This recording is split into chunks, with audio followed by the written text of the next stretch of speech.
The woman no one wanted. Eleanor Hayes stood on that frozen platform with 7 children clinging to her skirts, watching the 47th man walk away. Fat, undesirable, burden. The words cut deeper than the January wind screaming across Wyoming territory. The auction master's gavel was poised to fall, ready to split her family across the frontier like firewood. Officials waited with papers that would tear her children from her arms, one by one, sending them to orphanages and work farms. She had 30 seconds to become someone's wife, or lose everything. Then a mountain appeared, a man the town had forgotten, and he spoke her name. Welcome to this story of courage, second chances, and the family we choose. If this tale moves you, please hit that like button and comment with your city so I can see how far Eleanor's journey travels. Now, let's begin.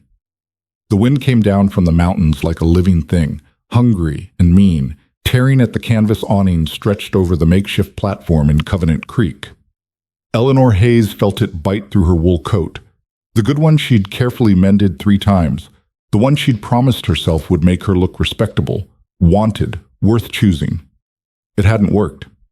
She stood at the end of the line of women, 7 children arranged around her like a fortress of small bodies and frightened eyes. Behind her, the afternoon sun bled orange and cold across the Montana sky, offering light but no warmth. Before her, the crowd of men shifted and muttered, their breath making ghosts in the air as they studied the merchandise. That's what she was now.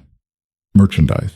Lot 17, the auction master called, his voice bored and nasal.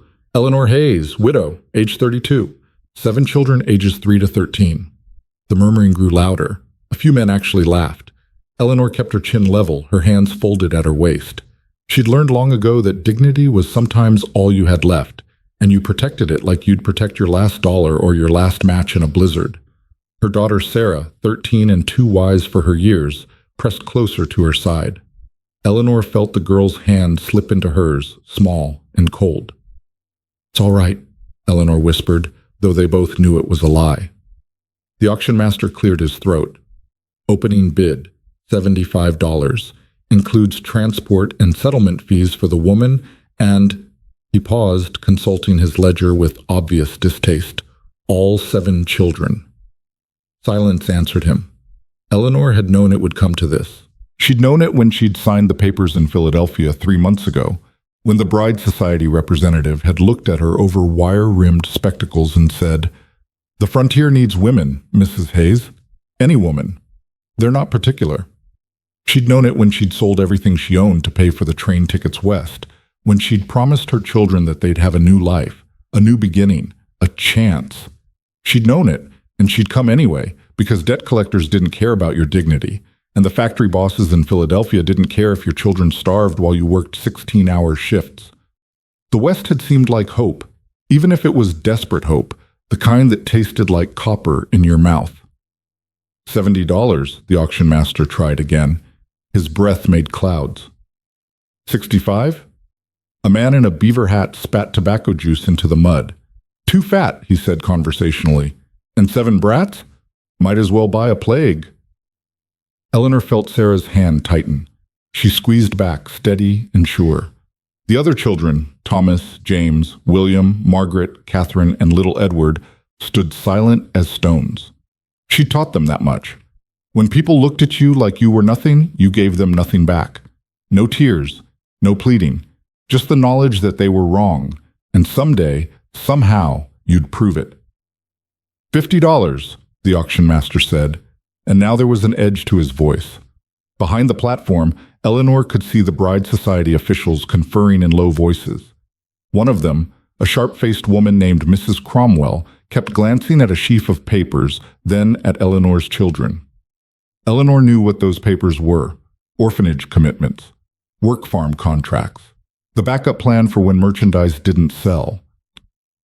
"Ladies and gentlemen," the auction master announced, his patience clearly exhausted, "I'm authorized to inform you that if no bid is received, the children will be remanded to territorial custody under the Orphan Placement Act. The woman will be returned to Philadelphia to settle her outstanding debts." "Mama?" That was little Edward, just 3 years old. his voice high and scared. "Hush, love." Eleanor bent down, her knees protesting in the cold. She touched his cheek, red from wind and fear. "Be brave just a little longer." She straightened, meeting the eyes of the men in the crowd. Most looked away. Some stared back with expressions ranging from pity to contempt. A few looked at her the way the factory foreman used to look, calculating how much work they could extract before she broke. None of them saw her. Not really. They saw fat arms and a wide face. They saw 7 mouths to feed and 7 bodies to clothe. They saw work without profit, burden without benefit. They didn't see the woman who'd kept her family alive through a Philadelphia winter on nothing but pride and pennies.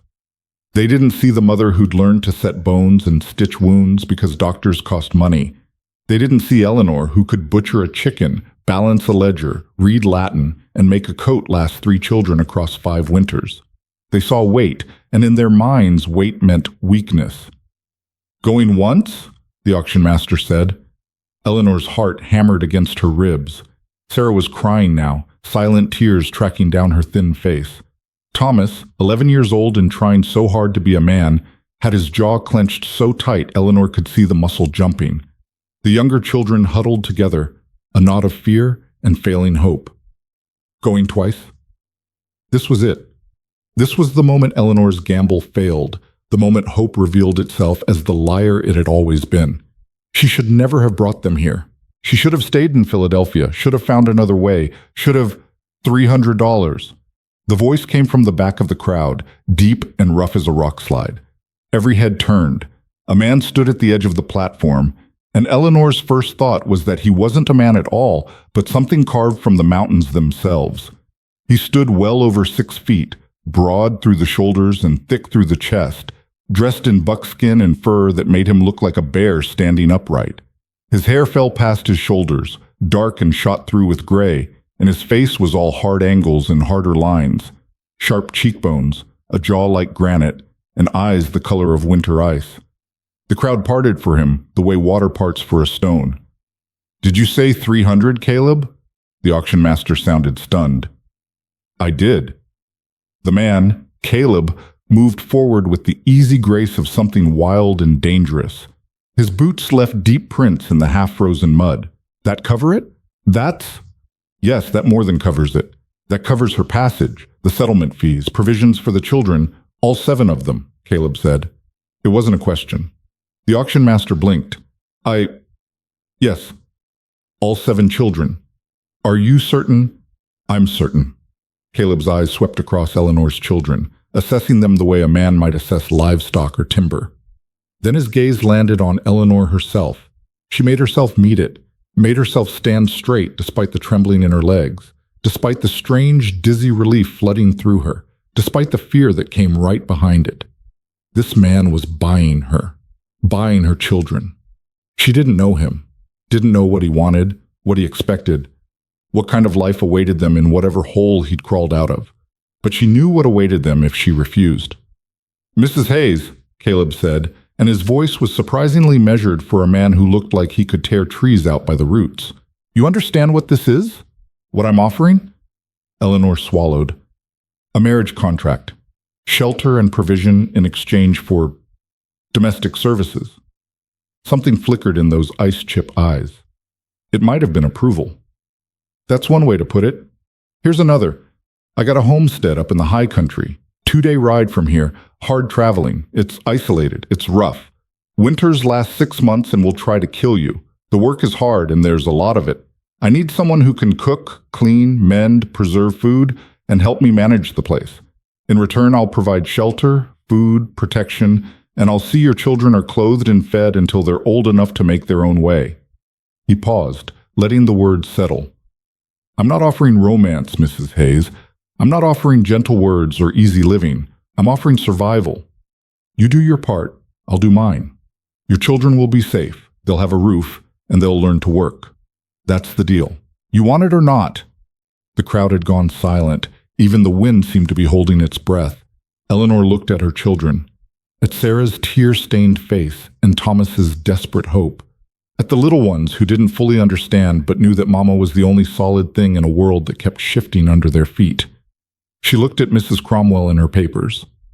Then she looked back at Caleb Rourke, this stranger who'd appeared like an answer to a prayer she'd been too proud to speak. "I want it," she said clearly. "I accept your offer." Caleb nodded once, sharp and final. "Then let's get the paperwork done. We're burning daylight." Picat. The contract signing took less than 15 minutes. Eleanor's hand shook as she wrote her name. The last time she'd sign as Eleanor Hayes, she realized. After this, she'd be Eleanor Rourke, wife to a mountain man she'd known for all of 20 minutes. The Bride Society officials seemed torn between relief at having one less problem and concern at seeing someone go off with Caleb Rourke. Mrs. Cromwell pulled Eleanor aside while Caleb was settling the payment. "Mrs. Hayes, Mrs. Rourke, do you know anything about this man?" "No more than you do, I expect." Mrs. Cromwell lowered her voice. "He's been up in those mountains for near 15 years, barely comes to town. There are stories." "What kind of stories?" "That he's dangerous, that he killed men during the war, that he came west to escape justice." Mrs. Cromwell glanced toward Caleb, who was counting out gold coins with steady, scarred hands. "I'm not saying the stories are true, mind you, but you should know what people say." Eleanor followed her gaze. Caleb looked up at that moment, meeting her eyes across the platform. His expression gave away nothing.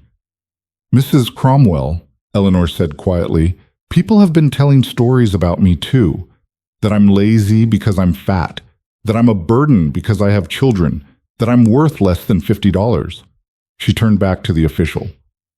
"I've learned that most people's stories say more about them than about the person they're talking about." "I pray you're right, child." "So do I." They left Covenant Creek within the hour. Caleb had a wagon waiting, sturdy and loaded with supplies. He lifted the smaller children up into the back with the same easy strength he seemed to apply to everything, then offered Eleanor a hand up to the bench seat. His palm was calloused, warm despite the cold, and large enough to swallow hers. "Thank you," she said automatically. He grunted something that might have been acknowledgement and rounded the wagon to take the driver's seat. The older children, Sarah, Thomas, and James, sat in the back with the supplies and the little ones. Eleanor could hear them whispering, but they were behaving themselves.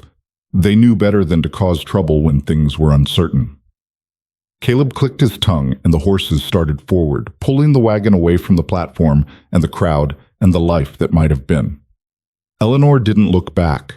There was nothing behind her worth seeing. They traveled in silence for the first hour, following a rough trail that led away from town and toward the mountains. The land here was wild and beautiful in a harsh way. Rolling hills covered in sage and tough grass, stands of pine in the distances, and above it all the mountains rising like teeth against the sky. Eleanor had never seen anything like it. Philadelphia had been brick and smoke, crowded streets, and factory whistles. This was space and silence, broken only by the creak of the wagon and the steady clop of hooves. "You warm enough?" Caleb asked suddenly. Eleanor started. It was the first thing he'd said since they'd left town. "Yes, thank you." Another silence, then, "Got blankets in the back if you need them. Kids, too." "We're managing," Caleb nodded. They drove on. Eleanor studied him from the corner of her eye. In the better light, away from the crowd, she could see details she'd missed before. He was probably in his mid-40s, though the lines around his eyes and mouth could have added years. His hands on the reins were steady and sure. He sat easy on the bench, comfortable with the movement of the wagon, his body relaxed despite his size. He didn't seem cruel. He didn't seem gentle either. He seemed remote, like a man who'd spent so long alone that he'd forgotten how to be otherwise. "Mr. Rourke," Eleanor said carefully, "I want to thank you for what you did back there." "No need." "I think there is. You paid far more than you had to. You took on a great deal." "I got what I need." His voice was flat, matter of fact. "You'll work hard, you'll help me run the homestead, and I'll have company besides my own thoughts. It's a fair trade." "And the children?" "They'll work too, according to their age and ability. I'm not running an orphanage, Mrs. Rourke. Everyone earns their keep."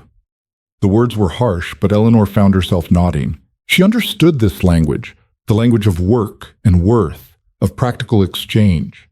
It was honest, at least. No false promises, no pretty lies. They're good workers, she said. I've made sure of that. I can see that. Caleb glanced back at the wagon bed where the children sat quiet and watchful. They're scared, but they're holding together. That speaks to how you've raised them. The praise, unexpected and gruff, made something warm bloom in Eleanor's chest. They've had to grow up fast. Most children do out here. Caleb returned his attention to the trail. But they'll have time to be children too, up at the homestead. Mountain's got space for that. Eleanor didn't know what to say to that, so she said nothing. They rode on as the afternoon deepened toward evening, climbing gradually into the foothills. The air grew colder, sharper. Eleanor pulled her coat tighter and checked on the children. The little ones were bundled together under blankets, drowsing in the rhythm of the wagon. Sarah sat alert, watching everything with those two old eyes. "Mama," she whispered, leaning forward. Is he safe?" Eleanor met her daughter's frightened gaze. "I don't know yet, sweetheart, but he's what we have. I'm scared." "I know, so am I." Eleanor reached back and squeezed Sarah's hand. "But we're together, that's what matters." Sarah nodded, wanting to believe. Eleanor turned back around, trying to believe it herself. They made camp as full dark fell, pulling off the trail into a small clearing surrounded by pines. Caleb had the wagon unhitched and a fire started in what seemed like minutes. He worked with the efficient silence of a man who'd done this 1,000 times, wasting no motion. "Kids should eat," he said, unpacking supplies. "Got salt pork, beans, and hardtack. It ain't fancy." "It's more than enough." Eleanor climbed down from the wagon, her legs stiff from the long ride. "I can cook." "Figured you could." Caleb handed her a cooking pot and a bag of beans. "Fire's hot enough."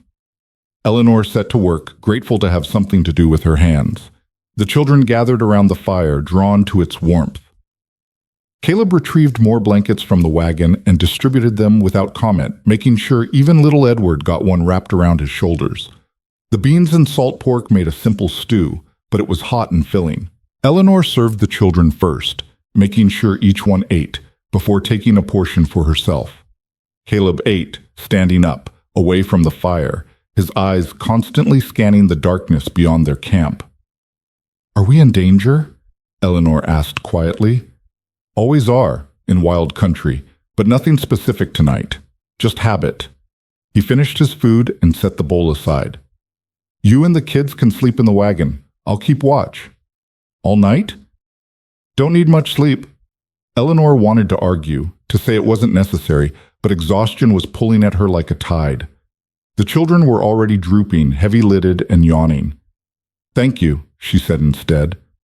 Caleb just nodded. Getting 7 children bedded down in a wagon was like trying to pack water, but Eleanor had practice.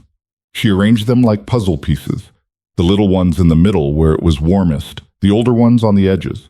Sarah helped without being asked, tucking blankets around her siblings with gentle hands. "Will you sleep, Mama?" she whispered. "Soon, love."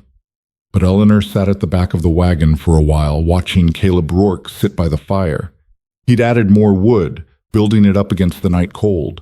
The flames painted his face in orange and shadow, making him look even more like something carved from stone. He'd saved them. This stranger, this mountain man with his rough words and rougher appearance, had stepped forward when no one else would. He'd paid a fortune for a fat woman and 7 children nobody wanted. He'd taken them away from the auction block and the orphanage papers and given them, if nothing else, another chance. Eleanor didn't know what to make of him. Didn't know if he was kind or cruel, if they'd be happy or merely surviving. But she knew this. Caleb Rourke had seen her family and chosen them. Not out of pity or lust or any of the reasons men usually took wives. He'd chosen them because he needed workers, and he was fair enough to take the whole package. It wasn't love. It wasn't even affection. But it was honest, and Eleanor had learned to value honesty above almost everything else. She lay down among her children, pulling a blanket over herself. Through the canvas cover, she could see stars, more stars than she'd ever seen in Philadelphia, scattered across the sky like spilled salt. The fire crackled. The horses made soft sounds in the darkness. And somewhere out there, Caleb Rourke kept watch. Eleanor closed her eyes and for the first time in months slept without crying. They rose before dawn. Caleb already had the fire going and coffee made, thick black stuff that tasted like it could wake the dead. Eleanor drank it gratefully while the children roused themselves, shivering in the pre-dawn cold. "Long day ahead," Caleb said, handing out strips of jerky for breakfast. "We'll make the foothills by midday, start the real climb after that." "How much farther to your homestead?" Eleanor asked. "If weather holds, we'll be there tomorrow night." He glanced at the sky, which was beginning to lighten from black to deep blue. "Might snow, though. Can smell it coming." Eleanor couldn't smell anything but pine and wood smoke, but she didn't doubt him. He knew this country in a way she never would. They broke camp efficiently. The children helped without complaint, carrying blankets and packing supplies under Eleanor's direction. Even little Edward did his part, handing items up to his brothers in the wagon. Caleb watched them work with those measuring eyes, and Eleanor wondered what he saw. The trail grew steeper as morning progressed. The wagon labored upward, wheels finding purchase on rocky ground. On either side, the forest pressed closer, tall pines and the occasional aspen, their white bark stark against the dark evergreens. Eleanor heard birds calling, sounds she didn't recognize, and once a crashing in the underbrush that made her heart jump. "Elk," Caleb said without looking. "Nothing to fear." They stopped twice to rest the horses and let the children stretch their legs. During the second stop, Thomas approached Caleb hesitantly. "Sir, Mr. Rourke?" Caleb turned those ice-chip eyes on the boy. "Just Caleb. What is it?" I wanted to thank you for taking us, for taking Mama." Thomas's voice was thin but steady. "I know we're a lot. I know we're trouble, but I'll work hard. I promise. I'll do whatever you need." Something shifted in Caleb's expression. A crack in that granite face, there and gone so fast, Eleanor almost missed it. "You're not trouble," Caleb said, and his voice was gentler than Eleanor had heard it. "You're children. Children need food and shelter and someone to look after them. That's what family does." "But we're not—" Thomas stopped, confused. "You're not what?" "We're not your family, not really." Caleb was quiet for a moment, then he crouched down, bringing himself to Thomas's level. "Boy, family's not just blood. Sometimes it's choice. Sometimes it's just the people who stand together when things get hard." He put a hand on Thomas's shoulder, careful despite his size. "You and your brothers and sisters and your mama, you stood together on that platform. You didn't break. That's family. And now you're under my roof, which makes you my responsibility. That's family too." Thomas's eyes went wide and wet. "Yes, sir." "Good." Caleb straightened. "Now help your brothers get water for the horses." Eleanor watched Thomas run off, her throat tight. She caught Caleb's eye and mouthed, "Thank you." He nodded once, then returned to checking the wagon harness. The snow came in the afternoon just as Caleb had predicted. It started as flurries, pretty and light, but within an hour it was coming down thick and fast, turning the world white. Caleb pushed them harder, urging the horses forward, the wagon rocking over increasingly rough ground. "There's a shelter ahead," he called over the wind. "Old trapper's cabin. We'll hole up there for the night." Eleanor pulled the little ones closer, trying to keep them warm as snow collected on the wagon cover. Sarah and James did the same with the middle children, creating pockets of shared warmth. The cold bit deep, making Eleanor's fingers ache and her face go numb. The cabin appeared like a ghost through the snow, small and sturdy, built of stacked logs with a stone chimney. Caleb pulled the wagon right up to the door and jumped down, already moving.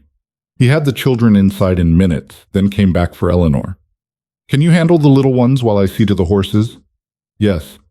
"Fire makings are inside. Get it started." He was gone before she could answer, leading the horses toward a lean-to shelter she hadn't noticed. Eleanor gathered Edward and Catherine and pushed through the cabin door. Inside was dark and cold, but dry. A stone fireplace dominated one wall, and there was a rough table, some shelves, and a rope bed in the corner. It was crude but clean, and right now it felt like luxury. "Sarah, help me with the fire.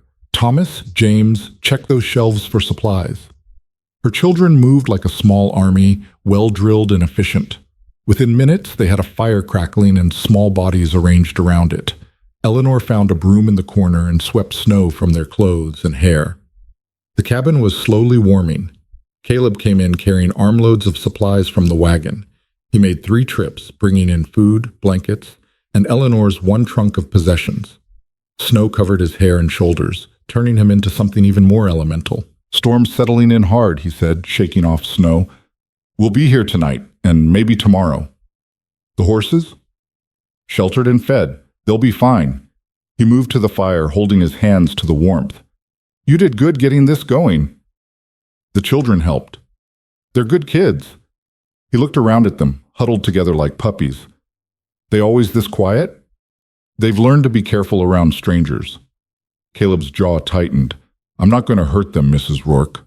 Or you. I need you to know that." Eleanor met his eyes. "I'm beginning to believe it." They shared the cabin that night in careful propriety. Caleb gave Eleanor and the children the rope bed, piling them together for warmth. He took the floor by the fire, wrapped in a buffalo robe, his rifle within easy reach. Eleanor lay awake long after the children slept, listening to the storm howl outside and Caleb's steady breathing by the fire. They were married by law, but they were strangers by fact. She didn't know this man, didn't know if she could trust him or if this bargain they'd struck would become a prison.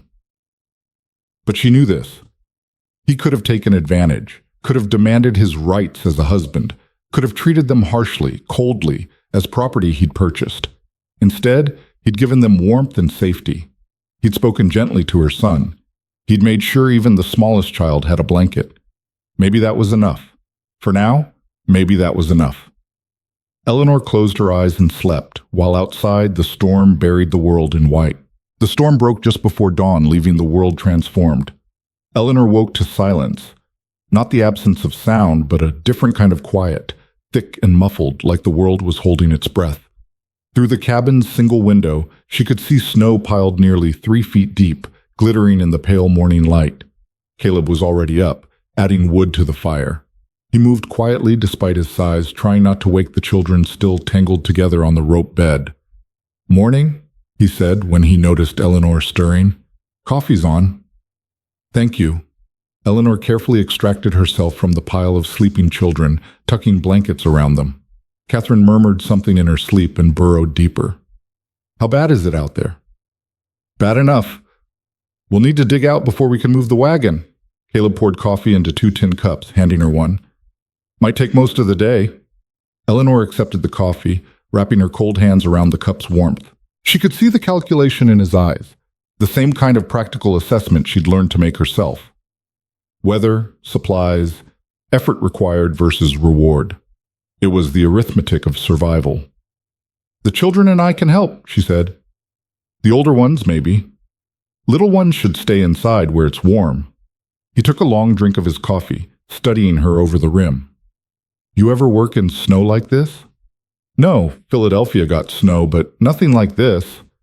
It's hard work, wet and cold. Your hands will ache and your back will hurt."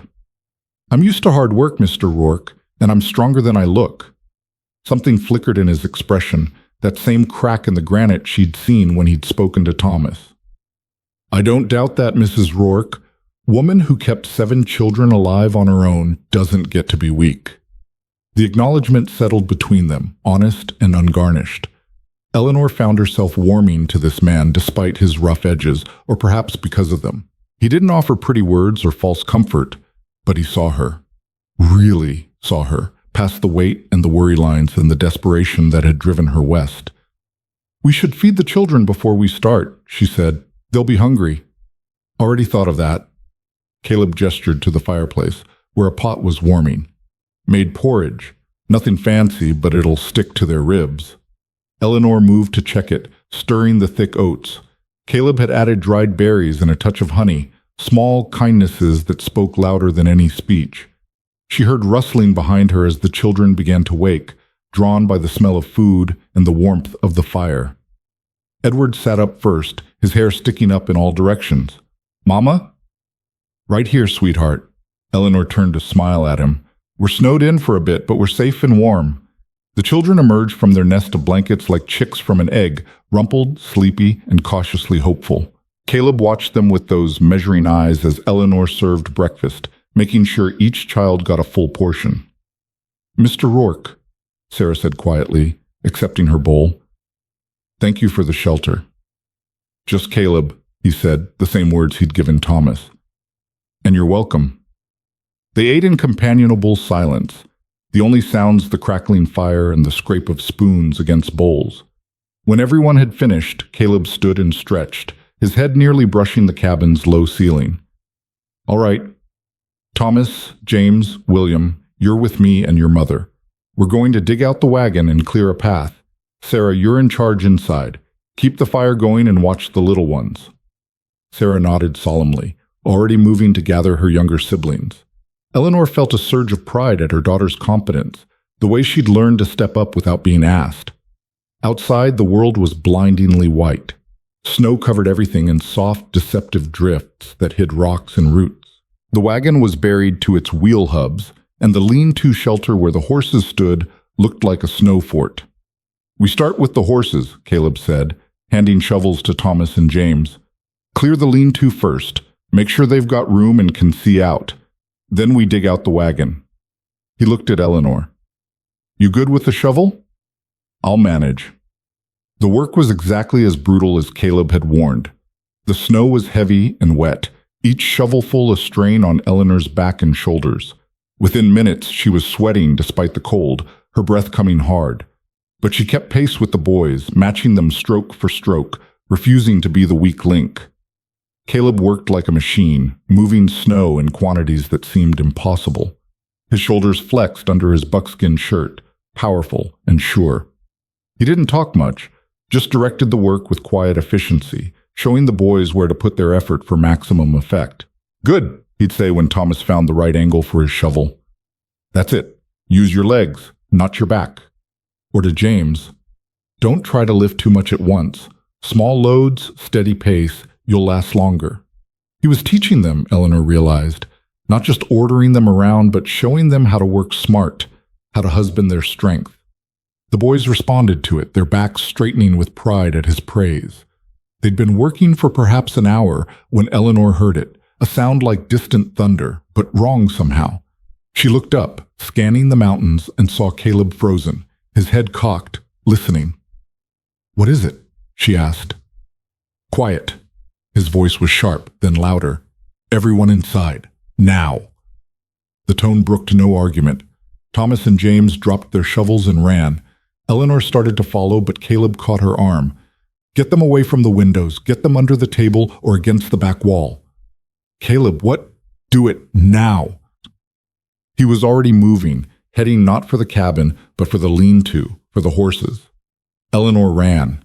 She burst through the cabin door and found Sarah already gathering the children, her face frightened but controlled. "Under the table," Eleanor commanded. "All of you, now." They obeyed without question, cramming themselves into the small space. Eleanor crouched with them, wrapping her arms around as many as she could reach. Through the window, she could see Caleb leading the horses out of the lean-to, moving them toward the cabin. And then she heard what he'd heard, a roar like the world ending, growing louder. Avalanche.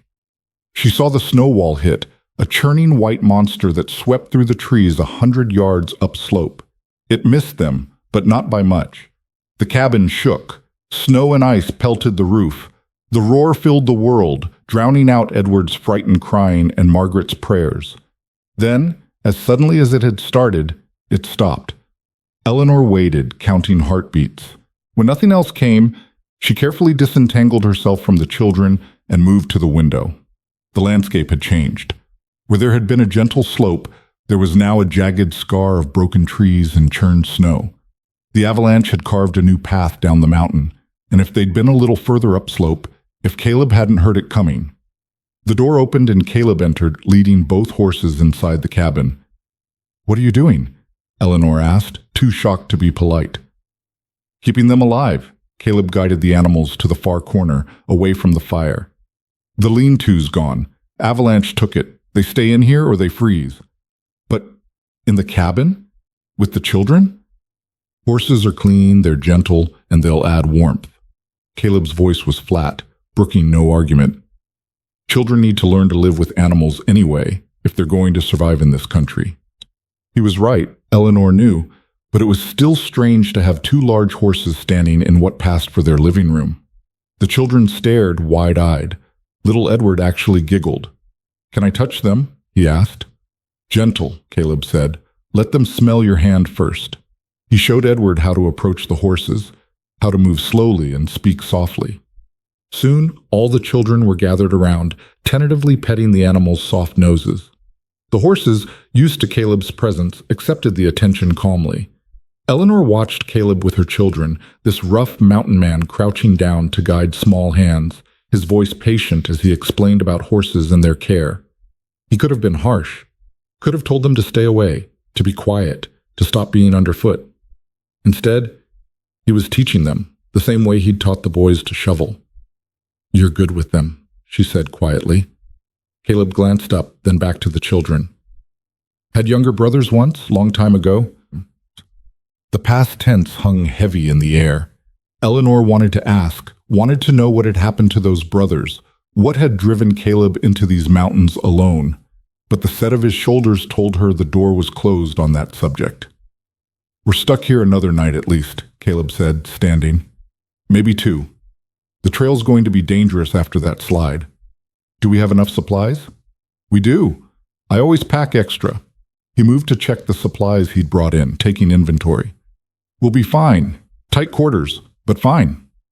Tight quarters was an understatement.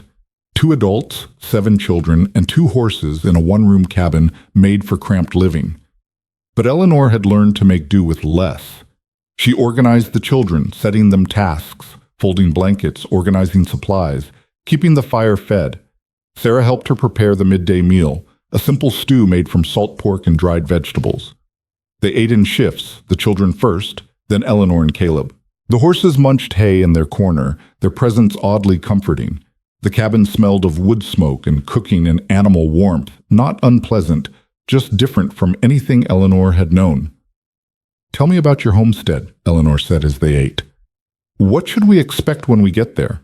Caleb chewed thoughtfully before answering. "It's bigger than this. 2 rooms, a main room with the kitchen and living area, and a sleeping loft. There's a barn for the animals, a root cellar, a smokehouse. I've got about 40 acres cleared, another 100 still forested." "What do you raise?" "Some cattle, chickens, a milk cow, vegetable garden in summer. I trap and hunt for meat and furs, cut timber when I need cash money." He paused. "It's not fancy, Mrs. Rourke. It's a working homestead, but it's solid, and it'll keep us fed and sheltered." "It sounds wonderful," Eleanor said honestly. After months of uncertainty, the idea of a real home, even a rough one, seemed like paradise. "It's isolated," Caleb warned. "Nearest neighbor is 10 miles. Town is a 2-day ride in good weather, longer in winter. You'll be alone a lot when I'm out checking trap lines or hunting. You comfortable with that?" "I'm comfortable with whatever keeps my children safe and fed." Caleb studied her for a long moment. "You're a practical woman, Mrs. Rourke." "I've had to be." "That'll serve you well up here," he set his empty bowl aside. "Mountain doesn't care about pretty words or fine feelings. It only cares about what you can do." "Then the mountain and I should get along just fine." Something that might have been a smile flickered across Caleb's face, there and gone like winter sun. "I believe we will, Mrs. Rourke. I believe we will." The afternoon passed in strange domesticity. The children, confined by the storm in the close quarters, grew restless.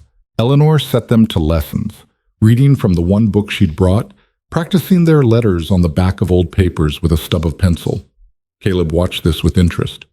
"They all read?" he asked. "The older ones, yes. I'm teaching the younger ones." Eleanor looked up from where she was helping Catherine sound out words. "Education matters, even here." "Especially here," Caleb said. "Smart people survive better than strong people in the long run."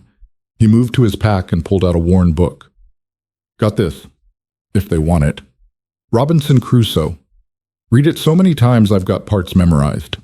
Sarah's eyes lit up. "Really? May I?" "It's yours." Caleb handed it over. "All of yours. A homestead needs books."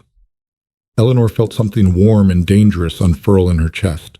Something like hope, or maybe gratitude, or maybe something she wasn't ready to name. This man kept surprising her with these small kindnesses, these moments of thoughtfulness that didn't fit the image of a rough mountain recluse.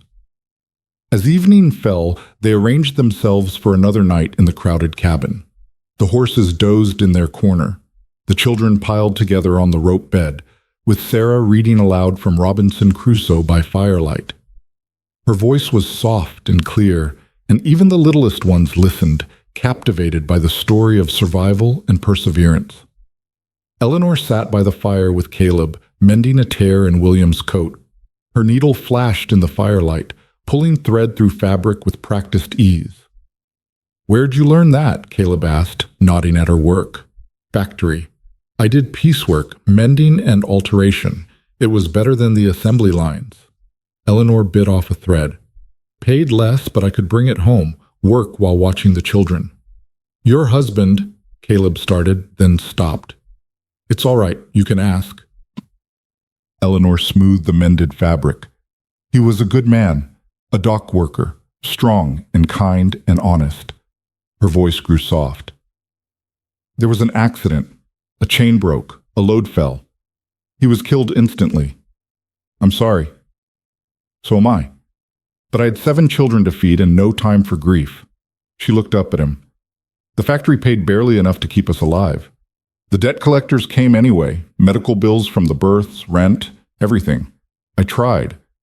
I worked 16, 18 hours a day, but it was never enough." Caleb was quiet, watching the fire. "So you came west?" "So I came west, because even desperate hope is better than certain death." Eleanor set the mended coat aside. "What about you? What brought you to these mountains?" "War," Caleb said simply. "I was a different man before. Had a wife, a farm, a future. Then the war came and took it all. Took my brothers. Took my wife while I was gone. Fever took her and our baby both." His voice was flat, emotionless, but Eleanor could hear the pain underneath like bedrock. "When I came back, there was nothing left. So I came here where the quiet doesn't judge and the work doesn't ask questions." "I'm sorry," Eleanor said, echoing his words back to him. "So am I." Caleb stood, moving to add wood to the fire. "But the past doesn't change. Only thing we can do is keep moving forward." "Is that what this is?" Eleanor asked. "Moving forward?" Caleb looked at her across the firelight. "I don't know yet, Mrs. Rourke, but it's something, and something's better than nothing." Eleanor nodded slowly. She understood that arithmetic too, the cold calculation of hope versus despair, of trying versus giving up. They were both survivors, she and this mountain man, both scarred, both carrying losses they couldn't speak. But they were both still here, still fighting, still choosing to move forward even when the path was unclear. Maybe that was enough. Maybe that was all anyone could ask. The fire crackled. Sarah's voice rose and fell, telling of storms and shipwrecks and survival against impossible odds. The children listened, safe and warm, while outside the snow lay deep and dangerous. And Eleanor Hayes Rourke sat with her stranger husband in a cabin that smelled of horses and wood smoke, and felt something she hadn't felt in years. Not happiness, not yet, but possibility. The morning of their 3rd day in the cabin dawned clear and cold. Caleb was up before first light, checking the conditions outside. When he came back in, stamping snow from his boots, he looked cautiously optimistic. "Trail should be passable if we're careful. The slide settled overnight, and the new snow's packed down some." He glanced at Eleanor. "It'll be slow going, but we can make it." "Then we should start as soon as possible," Eleanor said, already organizing the children. "Before the weather turns again." They broke camp with practiced efficiency now, the children moving as a unit to pack supplies and prepare the wagon. Caleb led the horses outside and hitched them, checking every strap and buckle twice. Eleanor could see the care he took, the way he ran his hands over the animal's legs, checking for injury or weakness. "They're good horses," he said, more to himself than to her. "Steady, they'll get us through." The trail was treacherous, snow hid rocks and holes, and in places the path seemed to have disappeared entirely. Caleb drove with intense concentration, reading the landscape with eyes that saw things Eleanor couldn't. Several times he stopped to get down and walk ahead, testing the ground before trusting it with the wagon's weight. "Is it always like this?" Eleanor asked during one of these stops. "Winter travel? Usually worse." Caleb pointed to a section of trail ahead. "See how the snow sits there? That's a false surface. Underneath there's probably a washout or a fallen tree. We try to drive over that, we'll break an axle or lose a wheel." "How can you tell?" "Practice and mistakes." He climbed back onto the bench. "I've broken enough axles to know what to look for." They picked their way forward mile by careful mile. The children were quiet in the back, sensing the tension. Even little Edward seemed to understand that this was not the time for questions or complaints. The sun was past its zenith when Caleb suddenly pulled the horses to a stop. His body had gone rigid, alert in a way that made Eleanor's pulse quicken. "What is it?" "Riders." Caleb's voice was low. "Behind us. Been following for the last mile." Eleanor twisted to look back but saw nothing except trees and snow. "Are you sure?" "I'm sure." Caleb's hand moved to the rifle beside him. "Could be nothing. Could be trouble. Either way, we keep moving." He clicked to the horses. "Mrs. Rourke, I need you to stay calm and keep the children quiet. If I tell you to do something, you do it immediately. Understand?" "Yes." Eleanor's mouth had gone dry. "Who would be following us?" "Don't know yet, but people don't usually trail folks through mountains in winter for friendly reasons." They continued, the wagon creaking through the snow. Eleanor kept glancing back, her heart hammering, and then she saw them, 3 riders emerging from the tree line behind them, moving faster than the wagon could manage. "Caleb." "I see them." His voice was grim. "Hold on." He urged the horses faster, but the wagon was heavy and the trail difficult. The riders gained ground quickly. Within minutes, they were close enough for Eleanor to see details: rough men on rougher horses, their faces hard and their clothes worn. The lead rider, a thin man with a scarred face, called out, "Rourke! Caleb Rourke! Hold up there!" Caleb kept driving. "I said hold up!" The rider spurred his horse forward, cutting in front of the wagon. Caleb was forced to stop or run him down. The 3 men spread out, surrounding the wagon. Eleanor pulled the children close, her body shielding them. She could see Caleb's hand on his rifle, his face set and cold.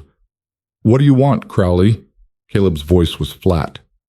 The scarred man, Crowley, grinned, showing broken teeth. "Now is that any way to greet an old business associate? I heard you were in Covenant Creek, buying yourself a wife and a ready-made family. Thought I'd ride out, offer congratulations." "Congratulations offered. Now move." "Not so fast." Crowley's eyes slid to Eleanor, assessing and dismissive. "That's the fat woman from the auction, ain't it? The one nobody wanted. You must have been desperate, Rourke, to pay $300 for that." Eleanor felt the insult like a physical blow, but she kept her face still. Beside her, Caleb had gone very quiet, the kind of quiet that preceded violence. "You've got 5 seconds to move your horse, Crowley." "Or what? You'll shoot me in front of your new wife and all those children?" Crowley laughed. "I don't think so. You've gone soft, Rourke. Time was, you'd have already put a bullet in me. Time was, you'd have been smart enough not to provoke me." The air crackled with tension. Eleanor could feel it, sharp and dangerous. One of the other riders, a younger man with nervous eyes, shifted in his saddle. "Crowley, maybe we should—" "Shut up." Crowley never took his eyes off Caleb. "Here's the thing, Rourke. That land of yours, it's sitting on a nice water source, water that runs down to my grazing lands, and I've decided I want it. It's not for sale. Everything's for sale, question is price." Crowley gestured at the wagon. "See, I'm thinking a man with a new wife and 7 mouths to feed might need cash, might be willing to sell for, say, $500. My land's worth 10 times that, and you know it. Maybe, but it's worth nothing if you're dead." Crowley's hand moved to his gun. "So, here's my offer, $500, or I make sure you have an accident on this mountain. Your choice." Eleanor felt cold certainty settle over her. This man meant it. He would kill Caleb, kill her, maybe even kill the children if they got in his way. She could see it in his eyes, the casual cruelty of someone who valued property over life.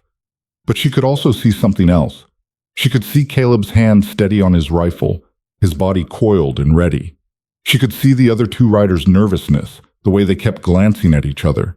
And she could see, with sudden clarity, that Crowley was bluffing.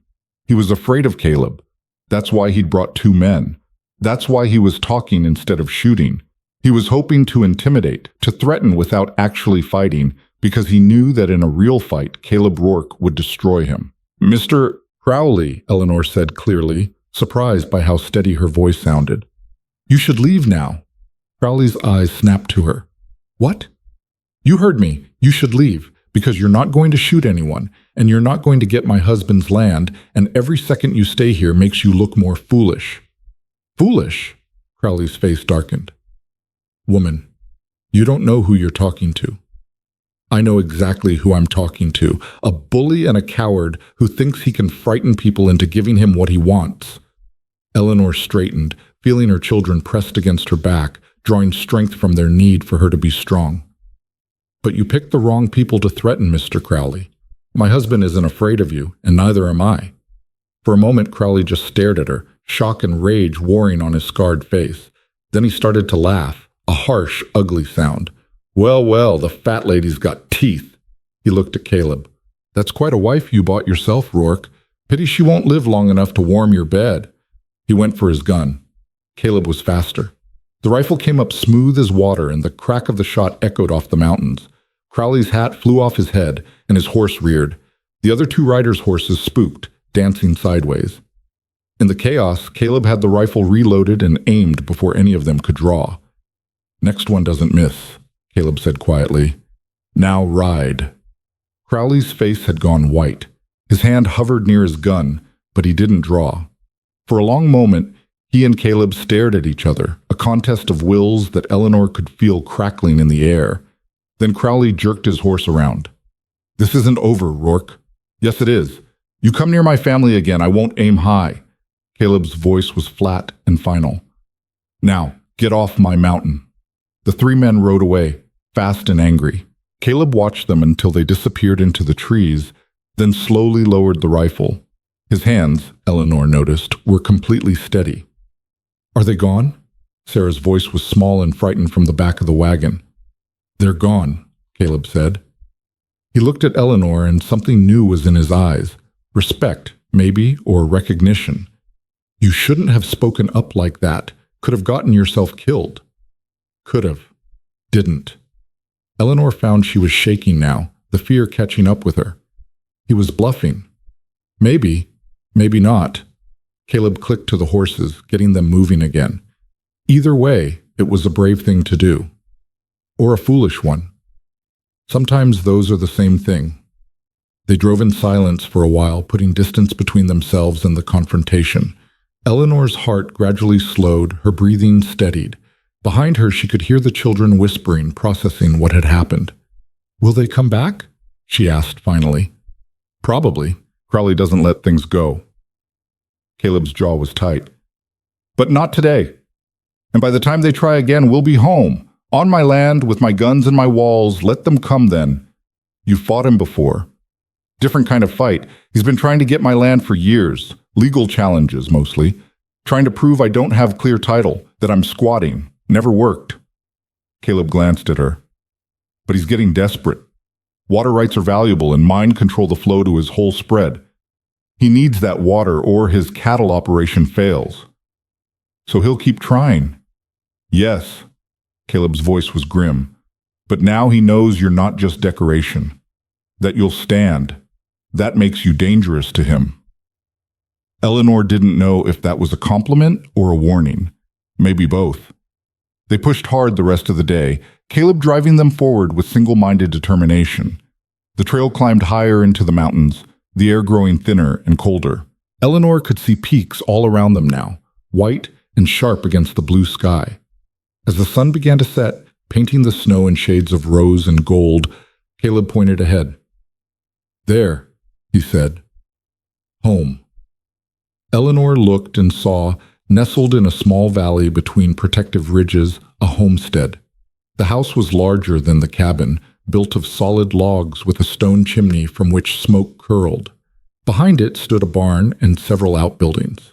Rail fences marked pastures, and she could see cattle moving in the distance. It was rough and remote and beautiful. It was home. The children's exhausted silence broke into excited whispers as the wagon descended into the valley. Even after days of hard travel and the frightening confrontation with Crowley, the sight of the homestead sparked something in them. Hope, maybe, or relief that their journey was finally ending. Eleanor felt it too, though she tempered it with caution. A house was just wood and stone until you filled it with living. They'd survived the journey, but now came the harder part, making this strange place into something that felt like home. Caleb drove the wagon right up to the house and set the brake. Before Eleanor could climb down, he was there, offering his hand. His palm was warm and rough, and she took it without hesitation now, letting him help her to the frozen ground. "Welcome home, Mrs. Rourke," he said quietly. The words settled over her like a blessing she wasn't sure she deserved. "Thank you." The children tumbled out of the wagon, stretching cramped legs and looking around with wide eyes. The house was solidly built, chinked tight against the weather, with real glass windows that caught the last rays of sunlight. Smoke rose from the chimney, and Eleanor wondered who had laid the fire. "Got a neighbor woman who comes by once a week when I'm gone," Caleb explained, reading her expression. "Mrs. Chen. She'll have stocked the fire and checked the place. Good woman. You'll like her." He opened the door and gestured them inside. Eleanor entered first, the children clustering behind her like ducklings. The interior was simple but well made. The main room held a large stone fireplace, a sturdy table with benches, shelves lined with supplies, and a kitchen area with a proper stove. Stairs led up to what must be the sleeping loft. The walls were chinked and solid. The floor was wooden planks instead of packed dirt, and everything was clean and orderly in a way that spoke of careful maintenance. "It's wonderful," Eleanor breathed, and meant it. After the tenement in Philadelphia, after the crowded wagon and the tiny cabin, this felt spacious and safe. "Loft's got 2 sleeping areas," Caleb said, hauling in their belongings. "Figured the children could have one side, you the other. I'll take the main room down here." Eleanor turned to look at him, surprised. "You don't have to. We're married, I understand." "We're married by law, Mrs. Rourke, but we're strangers by fact." Caleb set down her trunk with careful gentleness. "I meant what I said on that platform. I'm not offering romance. When and if you're ready for more than a business arrangement, that's your choice to make. Until then, I sleep down here." The respect in his words made Eleanor's throat tight. How many men would have insisted on their rights, would have demanded what the law said belonged to them? But Caleb Rourke was giving her space, giving her choice, treating her like a person instead of property. "Thank you," she said softly. Thank you." He nodded once and turned to the children. "All right, you lot, let's get you settled before full dark. Thomas, James, William, help me unload the wagon. Sarah, Margaret, Catherine, help your mother figure out the kitchen. Edward, you can explore but don't touch anything sharp." The children scattered to their tasks, and Eleanor found herself smiling at how naturally they responded to Caleb's authority. He wasn't harsh, but he was clear, and children responded to clarity the way plants responded to sun. The kitchen was better supplied than Eleanor had dared hope. There was flour and cornmeal, salt pork and dried beans, preserved vegetables in jars, and even a small store of precious coffee and sugar. The stove was well maintained and drew properly, and there was a good stock of firewood stacked near the door. "Mrs. Chen's work," Caleb said, catching Eleanor's appreciative survey. "Told you she was good people. I need to thank her. She'll be by tomorrow or the next day, once she sees the smoke. Likes to check on things." Caleb paused. "She's Chinese. Came here with her husband 20 years back. Some folks in town don't care for her, I do. Want to make sure that's clear from the start." Eleanor met his eyes. "Mr. Rourke, I've been judged for my weight, my poverty, and my children my entire life. I'm the last person who judged someone for where they came from." Something that might have been approval flickered in his expression. "Good. Then you and Mrs. Chen should get along fine." They worked together preparing the evening meal. Eleanor at the stove, Caleb bringing in supplies, the children setting the table and organizing their few possessions. It felt almost domestic, this shared labor, and Eleanor found herself falling into a rhythm with this strange man who was now her husband. Dinner was simple but hot: beans and salt pork, cornbread baked in the oven, coffee for the adults and milk for the children that Caleb fetched from the spring house. They ate at the big table, all 9 of them crowded together, and for the first time since leaving Philadelphia, Eleanor felt something loosen in her chest. They were safe. They were warm. They were fed. It wasn't everything, but it was enough. After dinner, Caleb showed the children the loft while Eleanor cleaned up. She could hear him above, his deep voice explaining where things went, how to bank the small stove up there for warmth, where the chamber pot was kept. He was patient with their questions, answering even Edward's endless stream of why with good humor. When the children were settled, Caleb came back down and found Eleanor still at the sink, washing dishes by lamplight. "You should rest," he said. "It's been a long few days." "So should you." Eleanor dried the last plate and set it on the shelf. "But I wanted to ask, what happens now? Tomorrow, I mean. What do you need from me?" Caleb moved to the fireplace, adding wood for the night. "Tomorrow we settle in. I'll show you how things work here. The animals, the supplies, the routine. The boys need to learn to handle stock and chop wood. Sarah's old enough to help with cooking and preserving. The little ones can start with simple chores." "And me?" "You'll run the house, cook, clean, mend, preserve food for winter, help with the animals when needed. It's hard work, Mrs. Rourke, harder than anything you did in Philadelphia, likely." "I'm not afraid of hard work." "I know." Caleb straightened, dusting bark from his hands. "I saw that when you kept pace with the boys shoveling snow. When you stood up to Crowley despite being terrified. You're stronger than most people give you credit for."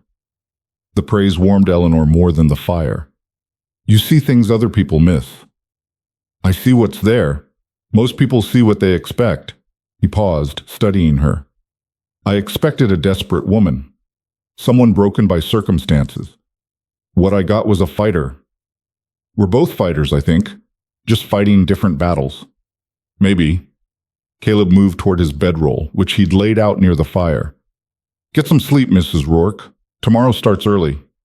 Eleanor climbed to the loft where the children were already asleep in a tumbled pile of blankets and limbs. She lay down on her own pallet, listening to their breathing, to the pop and crackle of the fire below, to the wind moving through the pines outside. She was married to a stranger in a strange land, with danger lurking in the form of Crowley, and who knew what else. But she was also safe, sheltered, and for the first time in years not facing the world alone. It was enough. For now, it was enough. The first week at the homestead passed in a blur of learning and adjustment. Caleb rose before dawn each day and expected everyone else to do the same. Eleanor learned to work the kitchen stove's temperamental damper, to fetch water from the spring without spilling, to render fat and make soap and preserve meat. The work was endless and exhausting, but it was also satisfying in a way factory labor had never been.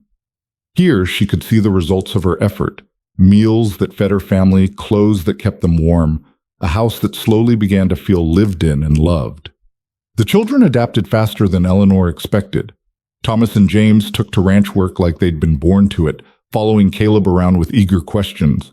He taught them to milk the cow, to feed and water the stock, to check fences and chop wood. William, younger but determined not to be left out, tagged along and did what he could. Sarah became Eleanor's right hand, learning to bake bread and churn butter, to preserve vegetables and mend clothes. She was careful and precise, with a domestic talent Eleanor recognized from her own mother. Even the little ones found their place. Margaret gathered eggs from the chickens with solemn concentration. Catherine helped set the table and fold laundry. Edward, at 3, mostly got underfoot, but he did it cheerfully, and Caleb showed surprising patience with the boys' endless curiosity. "Why are the chickens called chickens?" Edward asked one morning, watching Caleb scatter feed. "Because someone decided that's what they'd be called," Caleb said seriously. "But why not call them birds?" "They are birds, but chickens more specific." "Why?" "Because language needs specific words for specific things." "Why?" Caleb crouched down to Edward's level. "Tell you what, you ask me 3 more why questions today, and I'll answer them all. But Only 3. After that, you have to figure things out yourself. Deal? Edward considered this gravely. Deal. Eleanor watched from the doorway, a basket of laundry on her hip, and felt that dangerous warmth bloom again in her chest. Caleb was good with children, not indulgent, but fair and patient in a way that earned their respect. They were beginning to look to him not just as the man who fed them, but as someone they could trust. On the 8th day, Mrs. Chen arrived. Eleanor heard the wagon before she saw it, a light rig pulled by a single horse, driven by a small woman who moved with brisk efficiency. She was perhaps 60, with silver-threaded black hair pulled into a neat bun and sharp dark eyes that missed nothing. "Mrs. Chen?" Caleb greeted her, coming out to help with her horse. "Good to see you." "Mr. Rourke, I see you brought back company." Mrs. Chen's English was accented but clear. She studied Eleanor with frank curiosity. "The wife from town, yes?" "Yes, Eleanor Rourke. This is Mrs. Chen. Best neighbor a man could ask for." Mrs. Chen nodded to Eleanor. "Heard about the auction. Heard you had 7 children. Heard Caleb paid more than anyone expected." She smiled, and it transformed her stern face. "Good. This house needs children, needs life." "Thank you for maintaining the house while Mr. Rourke was gone," Eleanor said. "Everything was perfect." "Not perfect, but good enough." Mrs. Chen climbed down from her wagon. "I brought supplies. Also, news from town you should know." They went inside, and Mrs. Chen accepted coffee and a seat at the table. The children gathered around, curious about this new person.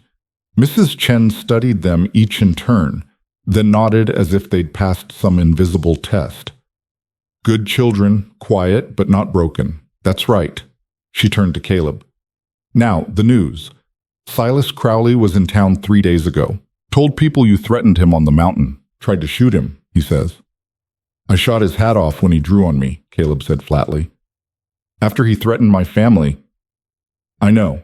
Everyone with sense knows. Crowley is liar and cheat." Mrs. Chen sipped her coffee. "But he went to territorial marshal, filed complaint, said you're dangerous, said your wife incited you, said the children aren't safe." Eleanor felt ice slide down her spine. "He's trying to take the children." "He's trying to take the land," Caleb corrected grimly. "The children are just leverage. If he can get them declared in danger, get them removed, he thinks Eleanor will leave. And if Eleanor leaves, the marriage contract is void," Eleanor finished. "And you're back to being alone. Easier to pressure, easier to drive off your land." "Exactly." Caleb's jaw was set hard. "How much time do we have?" "Marshall is in Covenant Creek now. We'll come to investigate, maybe in 2 weeks. Maybe 3, if weather slows him." Mrs. Chen looked between them. "You need to be prepared. House must be perfect. Children must be clean, healthy, happy. No signs of neglect or danger." "There won't be," Eleanor said firmly. "My children are well cared for. I know this. Marshall will know this too when he sees, but Crowley will make trouble." Mrs. Chen set down her cup. "There is more. Crowley tried to file claim on your water rights, said you abandoned land for too long, that he has prior use." "That's a lie. I was gone 8 days." "Yes. But he has papers. False papers, but papers." Mrs. Chen's expression was grim. "He has bought clerk in land office. Man named Peterson. This Peterson will say whatever Crowley pays him to say." Caleb stood abruptly, pacing to the window. Eleanor could see the tension in his shoulders, the rage he was barely containing. "So Crowley's coming at us from 2 directions, legal challenges and claims about the children." "He is desperate," Mrs. Chen agreed. "Water is everything to rancher. Without your stream, his cattle will die next summer. He will do anything." "Then we'll fight him on both fronts." Eleanor surprised herself with the steel in her voice. "We'll show the marshal that our children are thriving, and we'll fight his false claims in court." Caleb turned to look at her. "You understand what that means? Going to territorial court, facing down lawyers and bought officials?" "I understand that Crowley thinks we're easy targets. A mountain recluse and a fat woman with too many children." Eleanor stood, meeting Caleb's eyes. "I understand that he's wrong, and I understand that if we don't fight, we lose everything." Something fierce and approving flashed in Caleb's expression. Then we fight. Mrs. Chen smiled. Good. You will need help. My husband knows law, studied in San Francisco before we came here. He will help you prepare. I will help make house perfect for Marshall. She stood. Also, I will talk to other neighbors. Not everyone likes Crowley. Some will stand with you. We'd be grateful, Caleb said. No gratitude needed. We help neighbors. Is right thing. Mrs. Chen moved toward the door, then paused. One more thing. Crowley has hired men. 3, maybe 4. They watch the trails, watch who comes and goes. Be careful. After Mrs. Chen left, Eleanor and Caleb stood together in the sudden silence. Outside, the children were doing their chores, their voices carrying faintly through the walls. Inside, the fire crackled and the clock ticked, marking time until the marshal's arrival. I brought this on you, Eleanor said quietly. If I hadn't spoken up on that mountain, you'd be dead, and so would the children. Caleb's voice was firm. Crowley would have found another excuse. This isn't your fault. But the children, we'll be fine. We'll make sure of it. Caleb moved closer, and Eleanor realized it was the nearest they'd been since that first handshake on the auction platform. She could see the gray threaded through his dark hair, the old scars on his hands, the absolute certainty in his eyes. Mrs. Rourke, Eleanor, I need you to understand something. I chose you and those children. I knew what I was getting. And I don't go back on my choices. Even when they bring trouble? Especially then. Trouble shows what people are made of. He paused. You stood up to Crowley armed with nothing but words. You kept 7 children alive through poverty I can barely imagine. You crossed half a continent on desperate hope. You think I'm afraid of one corrupt rancher and some bought officials? Eleanor felt tears prick her eyes. I think you're either very brave or very foolish. Told you those are sometimes the same thing. Caleb almost smiled. We've got 2 weeks, maybe 3. We use that time to prepare. Make this house shine. Make sure the children are healthy and educated and clearly well cared for. Get our legal defense ready. And if Crowley wants a fight, we'll give him one he won't forget. Together, Eleanor said. Together, Caleb agreed. The next 2 weeks were a whirlwind of preparation. Eleanor cleaned the house until it gleamed, washing windows and scrubbing floors, mending every piece of clothing until the children looked respectable if not prosperous. She kept careful records of meals and lessons, documenting everything in case the marshal asked for proof of her care. Caleb and Mr. Chen, a scholarly man with wire-rimmed glasses and a precise manner, went through every land document, every water right claim, building their case. They found discrepancies in Crowley's filings, evidence of fraud in Peterson's notarizations, witnesses who had testified to Crowley's threats and intimidation. The children, sensing the importance, were on their best behavior. They did their chores without complaint, helped each other with lessons, and showed the kind of cooperative competence that made Eleanor proud. Sarah took Thomas aside one evening. We need to be perfect, she told him. Mama and Caleb are fighting for us. We can't give them any more to worry about. I know, Thomas said. I heard Mama crying last night. She thought I was asleep, but I heard her. She's scared. So am I. Thomas's voice cracked. What if they take us away? What if we lose this? Sarah hugged her brother, both of them too young to carry such weight, but carrying it anyway. Then we fight too. We show them we belong here, that we're a family. Eleanor, listening from the loft stairs, had to turn away. Her children were so brave, so resilient.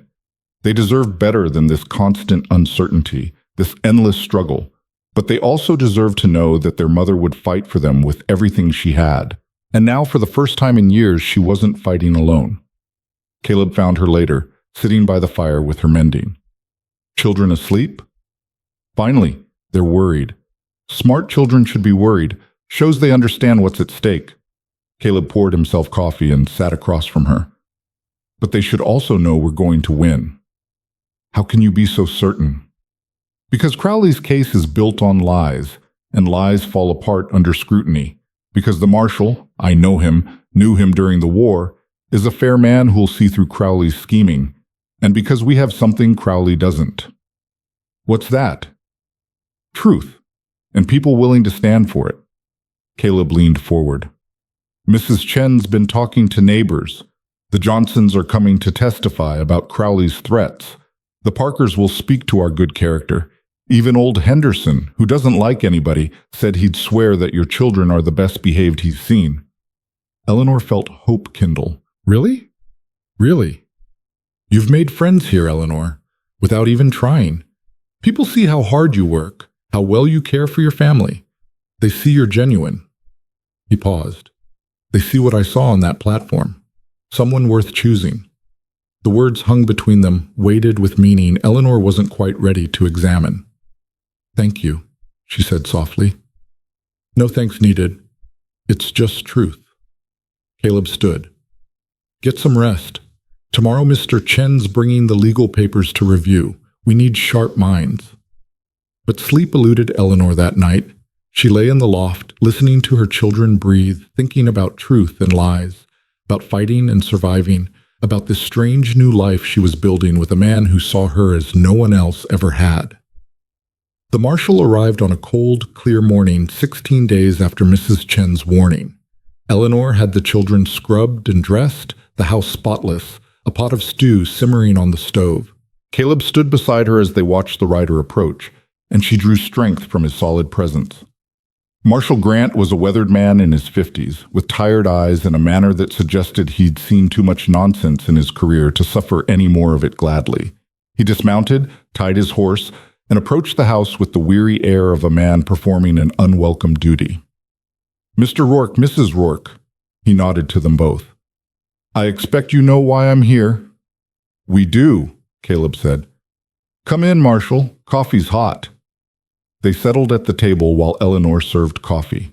The marshal's eyes moved constantly, taking in the clean house, the well-stocked shelves, the children lined up quietly but not fearfully. He was assessing, Eleanor realized, comparing what he saw to whatever poison Crowley had poured in his ear. Mr. Crowley filed a complaint, the marshal began. Says your children are in danger. Says Mr. Rourke here threatened him with violence. Says Mrs. Rourke is unfit. He pulled out a notebook. I'm required to investigate, so I need to ask some questions and see the children.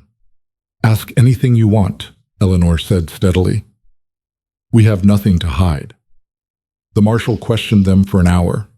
He asked about the children's education, their health, their daily routine. He asked Eleanor about her marriage to Caleb, about the journey west, about her ability to manage a household. He asked Caleb about his past, his income, his plans for the family. Through it all, Eleanor answered with calm honesty, and Caleb backed her up with quiet certainty. The children, when questioned, spoke politely and clearly. Even little Edward, asked if he was happy, said, Yes, sir, we got chickens now, and Caleb lets me help.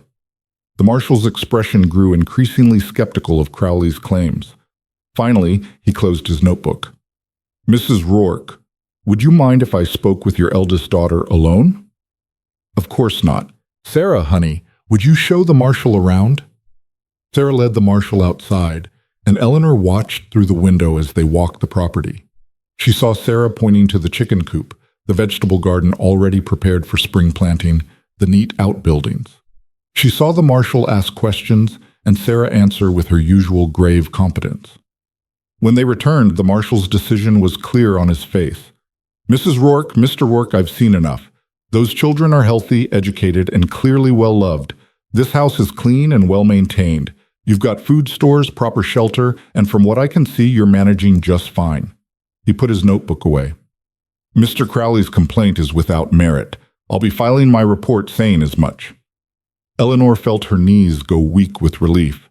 Caleb's hand found hers under the table, squeezing once. However, the marshal continued, there's still the matter of Mr. Crowley's claim that Mr. Rourke threatened him. He drew on me first, Caleb said flatly. I've got witnesses. My wife, my children, and the trail itself shows where it happened. I figured as much. Crowley's not known for his honesty. The marshal stood. But I have to tell you, he's not going to let this go. He's got something planned, and men like that get dangerous when they're cornered. We know, Eleanor said. We're prepared. The marshal studied them both for a long moment. You know, I knew Caleb during the war. He was a good soldier, fair man, even when things got ugly. When I heard he'd bought a wife and 7 children, I wondered if he'd gone soft or crazy. He smiled slightly. Having met you, Mrs. Rourke, I'm thinking he just got smart. You two watch yourselves, and if Crowley makes a move, you send for me. That's what the law is for. After the marshal left, Eleanor and Caleb stood together on the porch, watching him ride away. The children spilled out of the house, no longer needing to be quiet and perfect, their laughter bright in the cold air. We won, Eleanor said, hardly believing it. First round, Caleb cautioned, but it's a good start. Eleanor turned to face him. This man who'd bought her sight unseen, who'd stood beside her against threats and scrutiny, who'd given her and her children not just shelter, but dignity. Caleb, The gunshot cracked across the valley, and Caleb's body jerked. Time seemed to fracture. Eleanor saw Caleb stagger, saw his hand go to his shoulder where blood was already blooming dark against his shirt. She heard Sarah scream and Thomas yelling something she couldn't process. Her body moved before her mind caught up, throwing herself between Caleb and wherever that shot had come from, her arms spread wide as if she could shield him with nothing but flesh and will. "Get the children inside!" Caleb's voice was rough with pain but still commanding. "Now, Eleanor!" Another shot kicked up dirt near the porch. Eleanor grabbed Edward and Catherine, shoving them toward the door where Sarah was already hurting the others. Thomas hesitated, torn between obeying and helping, until Caleb barked, "Go, boy! Protect your sisters!" Eleanor got the last child through the door and turned back to find Caleb on one knee, his rifle somehow in his hands despite the blood streaming from his shoulder. His face was pale but set, his eyes scanning the tree line. "How bad?" she asked, crouching beside him. "Through and through. Missed the bone." He fired once toward the trees, and Eleanor heard a yelp of pain. "Got me from the ridge. Coward shot." "Can you move?" "Have to." Caleb pushed himself up, swaying. Eleanor got under his good shoulder, taking his weight. Together they stumbled toward the house as another shot splintered the doorframe. Inside, Sarah had the children against the far wall, away from windows. Her face was sheet white, but her hands were steady as she held little Edward. Thomas had grabbed Caleb's other rifle from above the fireplace and stood ready, though his hands trembled. "Good thinking," Caleb said to the boy, then immediately to Eleanor. "Upstairs. Can see better from the loft, and the walls are thicker." Eleanor helped him to the stairs while Sarah got the children moving. Caleb was leaving a trail of blood, and Eleanor's mind was screaming that he needed a doctor, needed help, needed more than she could give. But her hands stayed steady as they climbed, as she settled him near the loft window where he could see the approaches to the house. "How many?" she asked. "Saw 3 muzzle flashes. Could be more." Caleb was breathing hard, his face gray. "Crowley doesn't have the spine to shoot me himself. These are hired guns. The children are safer here than anywhere else right now. This house is solid. They'll have to come through the door or windows to get to us, and I'll drop anyone who tries." He checked his rifle's load with practiced hands that barely shook. "Eleanor, I need you to do something. Anything. There's bandages in the chest over there. I need you to pack this wound tight, front and back. Can you do that?" Eleanor's stomach churned, but she nodded. She'd stitched wounds before, had set Thomas's broken arm when he was 6, and they couldn't afford a doctor. This was just more blood, more at stake. Just another thing she had to do to keep her family alive. She gathered supplies while Sarah kept the younger children quiet with whispered stories. Thomas stood at the other window, watching like Caleb had taught him. Eleanor returned to Caleb and started cutting away his bloody shirt. The wound was ragged and ugly, but he was right. The bullet had gone clean through the meat of his shoulder without hitting bone or artery. Small mercies.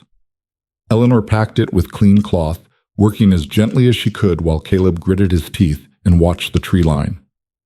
"There," he said quietly. 2 o'clock behind the big pine. Do you see the shadow?" Eleanor looked and saw nothing, but she trusted his eyes. "What are they waiting for?" "For dark, probably, or for me to bleed out." Caleb shifted, testing his shoulder, and hissed at the pain. "Or they're waiting for Crowley to arrive and give the order. This is insane. The marshal just left. He'll know. That's why they're doing it now, before he gets back to town, before he files his report." Caleb's voice was grim. Crowley's making his move. If we're dead, the marshal's report doesn't matter. Eleanor tied off the bandage, her hands red with Caleb's blood. We need to get word to someone. Mrs. Chen, the marshal... Can't. They've got us pinned. Caleb reloaded his rifle. But they can't stay out there forever either. Cold's coming on, and they don't know how many guns we've got in here. Could be just me, could be a dozen men. It's you, me, and a 13-year-old boy with a rifle he doesn't know how to use. Then we make them think otherwise. Caleb raised his voice. Thomas, fire one shot out your window. Aim high. Don't try to hit anything. Just show them we've got multiple shooters. Thomas did as instructed, the rifle's crack making everyone jump. Almost immediately, answering fire came from two different positions, bullets punching through the window shutters. Down! Caleb barked. Everyone flattened. When the shooting stopped, Caleb allowed himself a tight smile. Now they're confused. Good.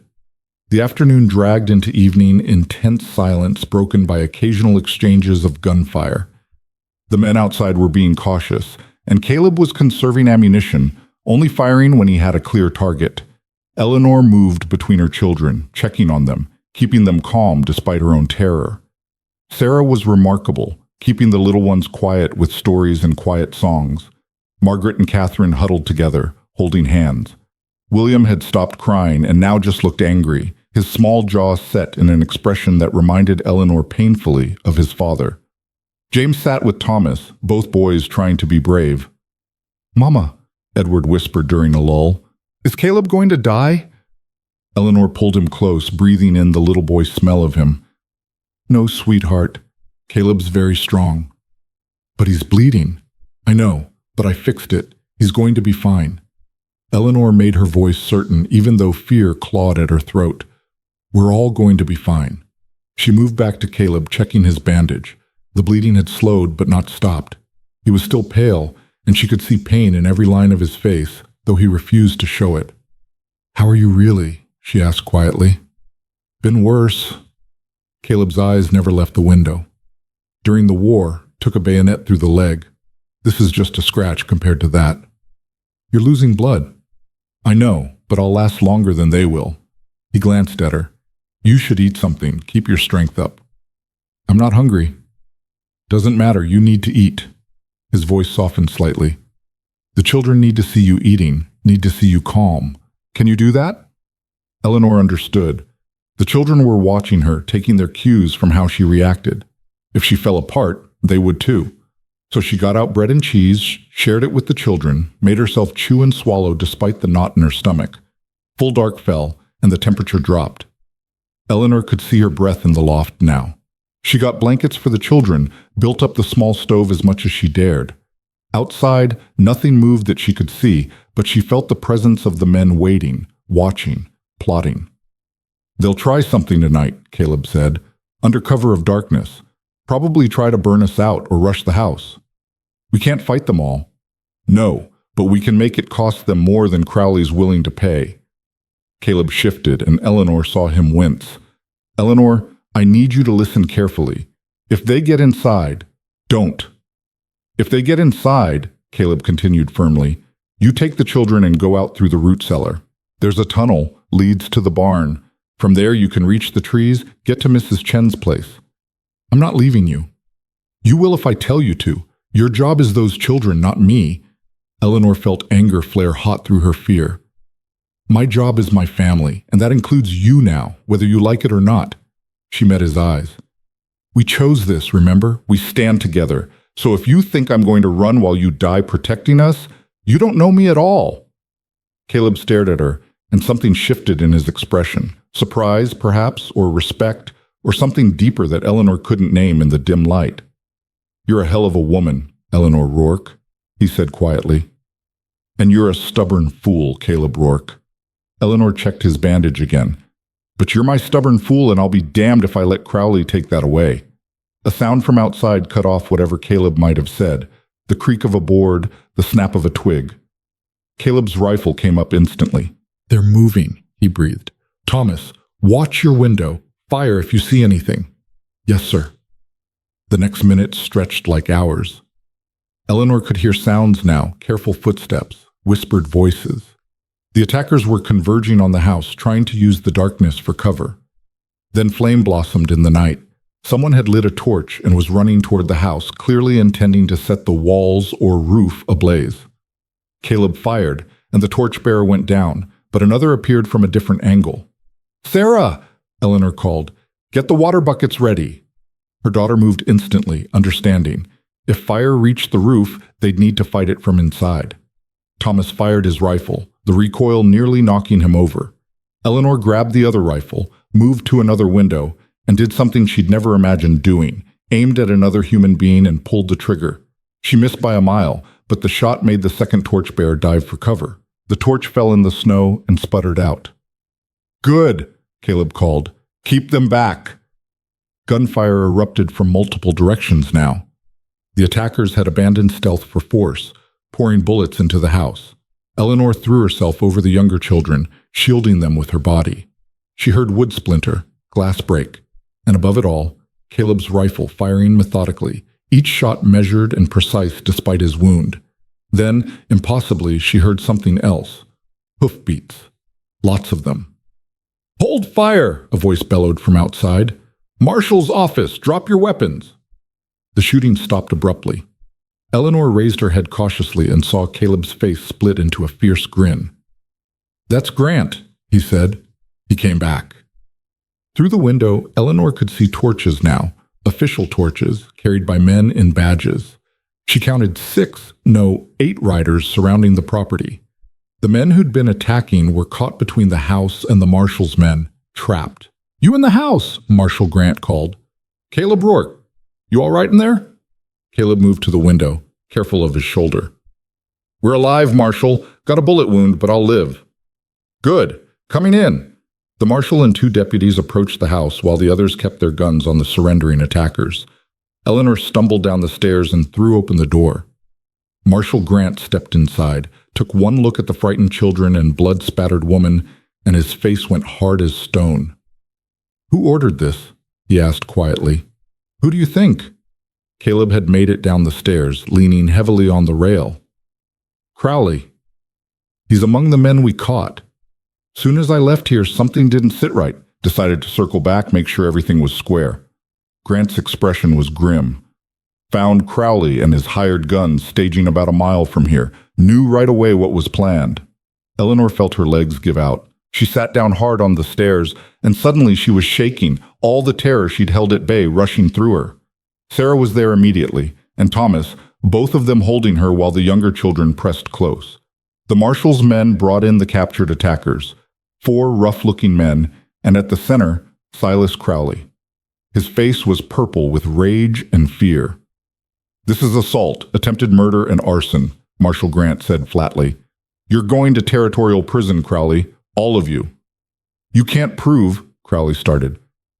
"Got 8 witnesses says otherwise, including myself." Grant gestured to his deputies. "Get them out of here." As the men were led away, Crowley locked eyes with Eleanor. "This isn't over," he hissed. "You think you've won, but it is over," Eleanor said, finding her voice. She stood, her children around her, and faced the man who'd tried to destroy them. "You lost, not because we were stronger or richer or better connected, but because we stood together, because we chose each other and refused to break." She moved closer, and Crowley actually flinched. "You thought I was weak because I'm fat. Thought Caleb was weak because he's isolated. Thought our family was weak because we're different." She smiled, cold and certain. "You were wrong about all of it." Crowley was dragged away, still sputtering threats. The marshal turned to Eleanor and Caleb with something like respect in his eyes. "You folks did good tonight, held them off against long odds." He looked at Caleb's bandaged shoulder.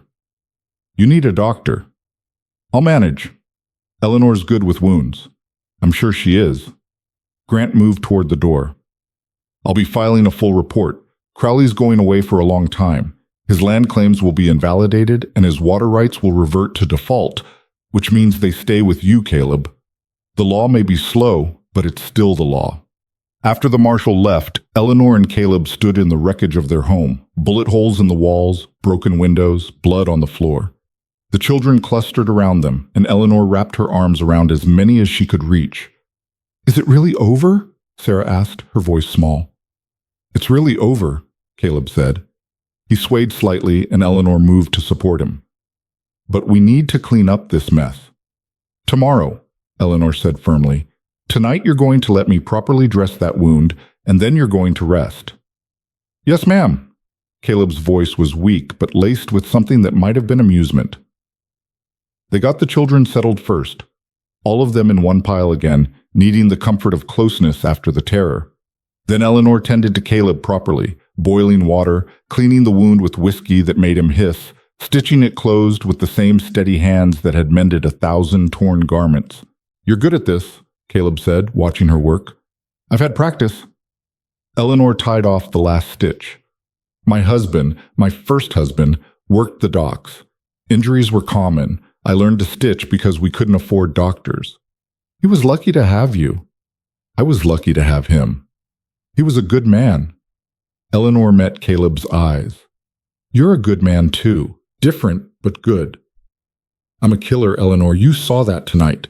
I shot men without hesitation. You protected your family. That's not the same thing. Eleanor began wrapping clean bandages. You gave me and my children a home when no one else would. You stood against Crowley when you could have walked away. You were shot protecting us. Don't tell me you're not good. Caleb was quiet for a long moment. Then, carefully, he reached up with his good hand and touched her face. His palm was warm and calloused, and Eleanor found herself leaning into it. When I saw you on that platform, he said quietly, I saw a woman who'd been beaten down by life but hadn't broken. I saw strength that had nothing to do with size or beauty or any of the things people usually value. I saw someone worth choosing. I wasn't the only one who needed choosing, Eleanor said. You were alone up here, convinced you deserved to be, punishing yourself for things that weren't your fault. Maybe we both needed choosing. Eleanor covered his hand with hers. Maybe we did. The moment stretched between them, weighted with possibility and fear and hope, all tangled together. Then Caleb's eyes closed, exhaustion and blood loss finally claiming him.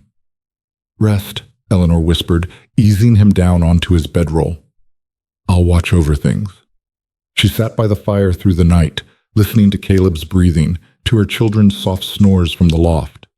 The house was damaged but standing. Her family was frightened but safe. They'd faced violence and won, not through greater force, but through refusing to break. As dawn began to paint the windows gray, Eleanor heard Caleb stir. You didn't sleep, he said, his voice rough. Someone had to keep watch. Eleanor, he struggled to sit up. You can't take care of everyone all the time. Watch me. She poured him water, held the cup while he drank. Besides, you'd have done the same. That's different.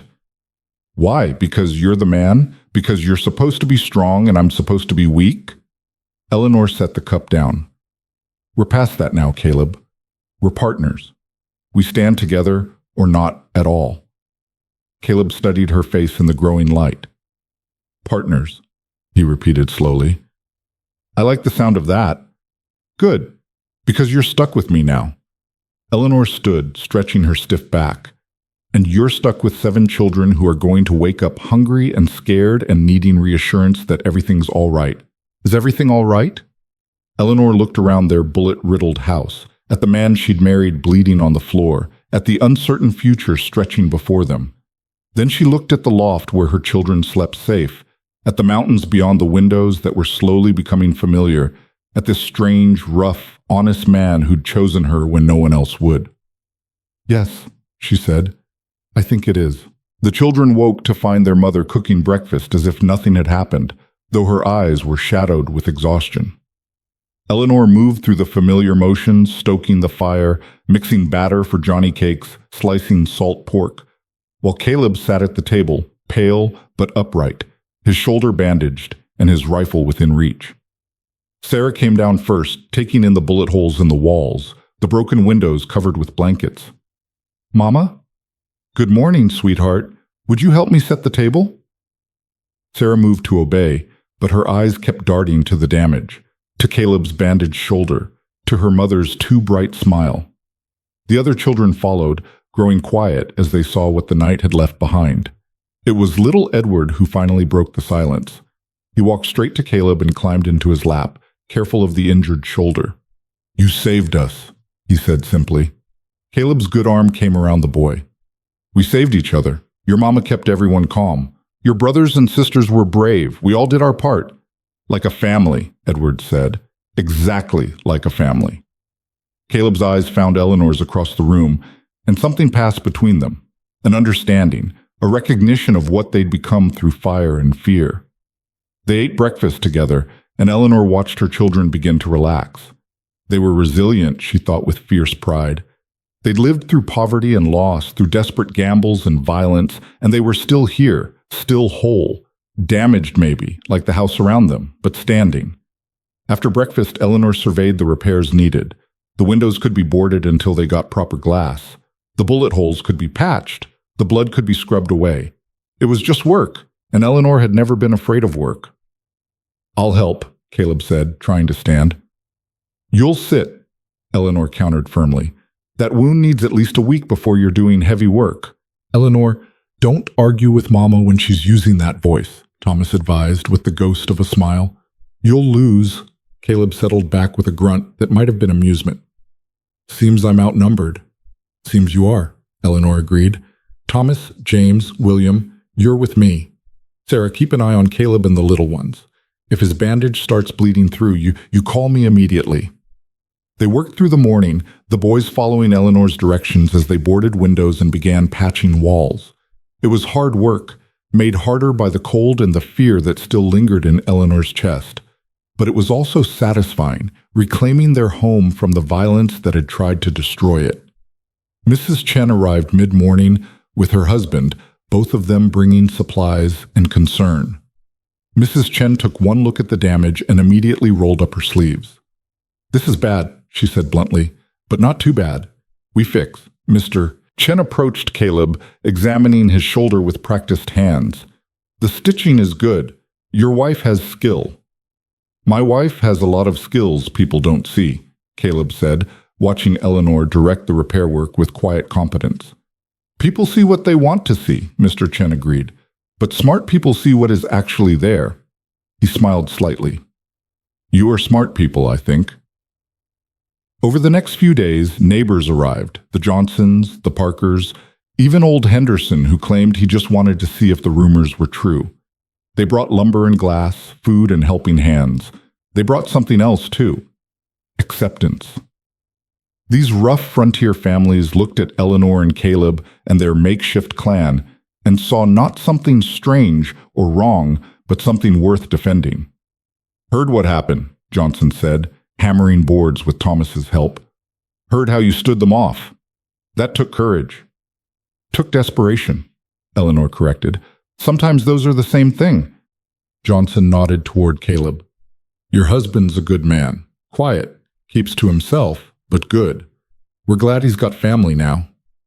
"So am I," Eleanor said, and realized she meant it completely. The house came together slowly but surely. Windows were repaired, walls patched and replastered. Eleanor scrubbed blood from the floorboards until her hands were raw, erasing the physical evidence even as the memories stayed sharp. But memories could be lived with. Memories proved you'd survived. Caleb healed faster than Eleanor expected, though she caught him wincing when he thought no one was looking. He tried to do too much too soon, and she had to scold him back to rest more than once. "You're worse than the children," she told him one afternoon, finding him trying to chop wood one-handed. "I'm fine." "You're stubborn." Eleanor took the axe from him. "And you're going to tear your stitches and bleed all over my clean bandages." "Your bandages? I'm the one who has to change them when you're foolish enough to damage yourself further. So yes, my bandages." Eleanor pointed to the house. "Inside. Now." Caleb went, but Eleanor caught the small smile on his face. They were finding their rhythm, she and this mountain man, learning when to push and when to yield, when to speak, and when silence said enough. One evening, nearly 2 weeks after the attack, Eleanor was putting the children to bed when Sarah asked the question they'd all been thinking. "Mama, are we safe now? Really safe?" Eleanor sat on the edge of the bed, brushing hair from her daughter's face. As safe as anyone can be in this world, sweetheart. Crowley's in prison. The marshal said he'll be there for years. His land claims are void, and we have legal title to everything here. But what if someone else comes? What if... Then we'll face it together, the way we faced this. Eleanor gathered her daughter close. Sarah, I can't promise you nothing bad will ever happen again. Life doesn't work that way. But I can promise you won't face it alone. You have me and Caleb and your brothers and sisters. We're a family now, a real one. Do you love him? Sarah whispered. Caleb? Eleanor was quiet, considering the question honestly. Did she love Caleb Rourke? She barely knew him, really, just a few weeks of acquaintance, most of it spent in crisis. But she knew he was honorable. She knew he was brave. She knew he saw her as no one else had, valued her for things beyond appearance or convenience. I respect him, Eleanor said carefully. I trust him. I'm grateful to him. Love takes time, Sarah, but I think maybe it's starting, like seeds planted in winter ground, waiting for spring. Sarah nodded, satisfied with this answer in the way only children could be. I think he loves you too, the way he looks at you when you're not watching. After the children slept, Eleanor went downstairs to find Caleb by the fire, reading his worn copy of Robinson Crusoe. He looked up as she approached. Children settled? Finally, Edward wanted 3 more stories. Eleanor sat across from him, taking up her mending. They'd fallen into this pattern, quiet evenings by the fire, working on separate tasks but together nonetheless. Been thinking, Caleb said after a while. About spring. What about it? We should expand the garden. With 9 mouths to feed, we'll need more vegetables. And I want to add on to the house. Another room, maybe 2. Give the children proper space. Eleanor's hands stilled on her mending. He was talking about the future. Not just surviving the winter, but building something that would last.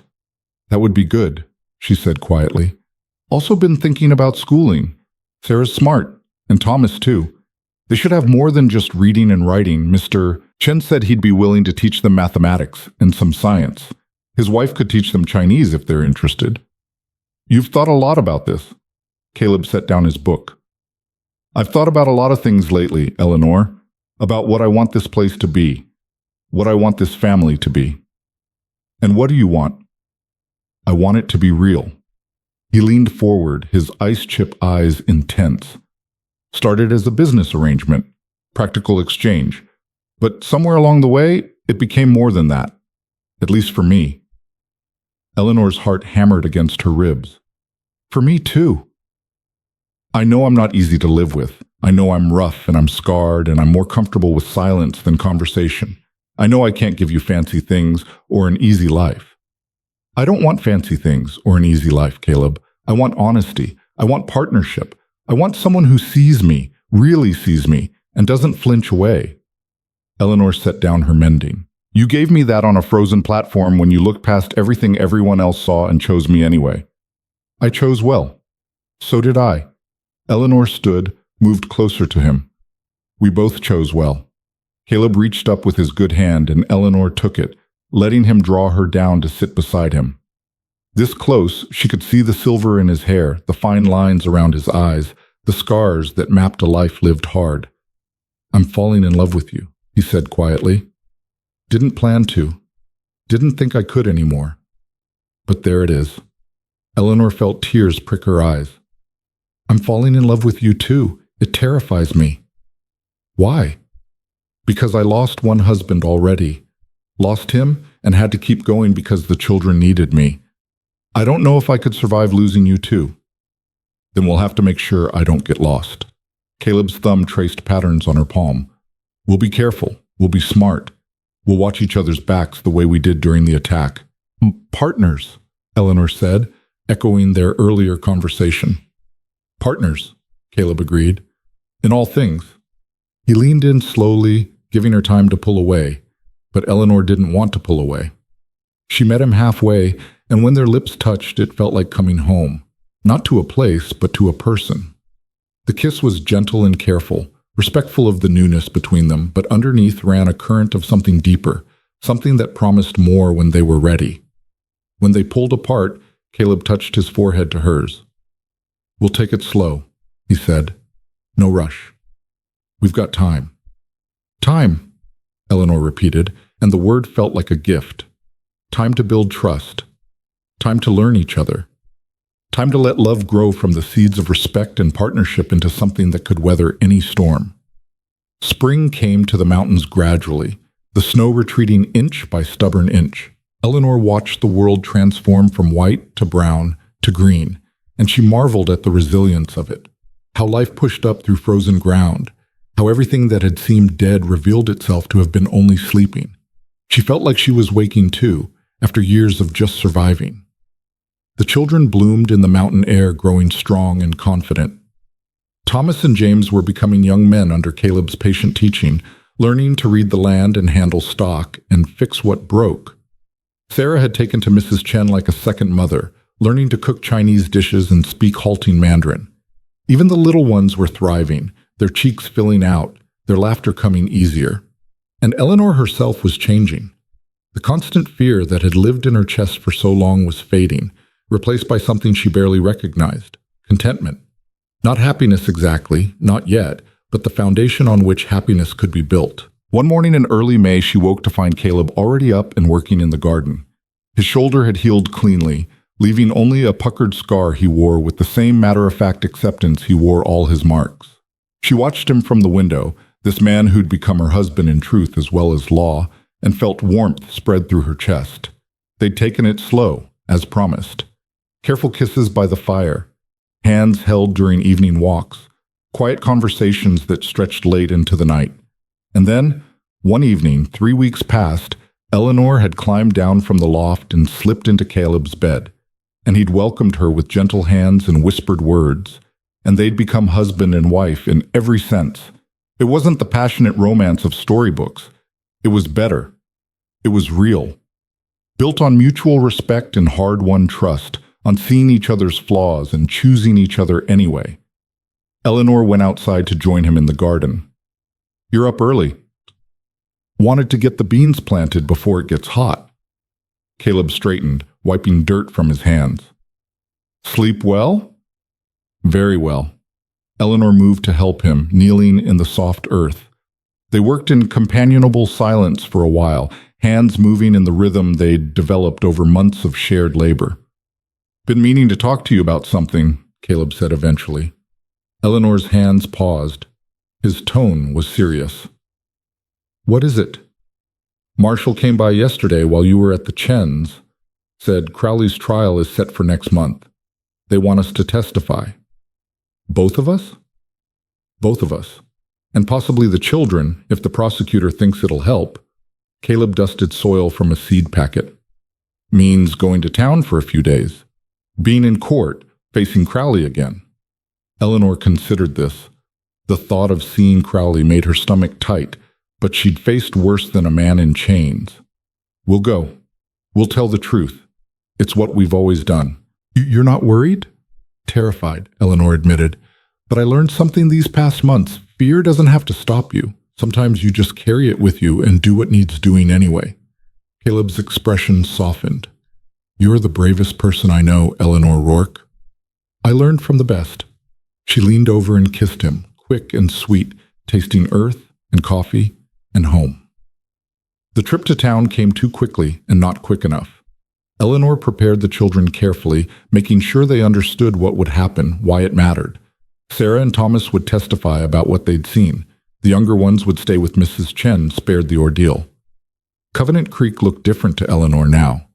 The platform where she'd stood unwanted was just weathered wood. The people who stared were just people.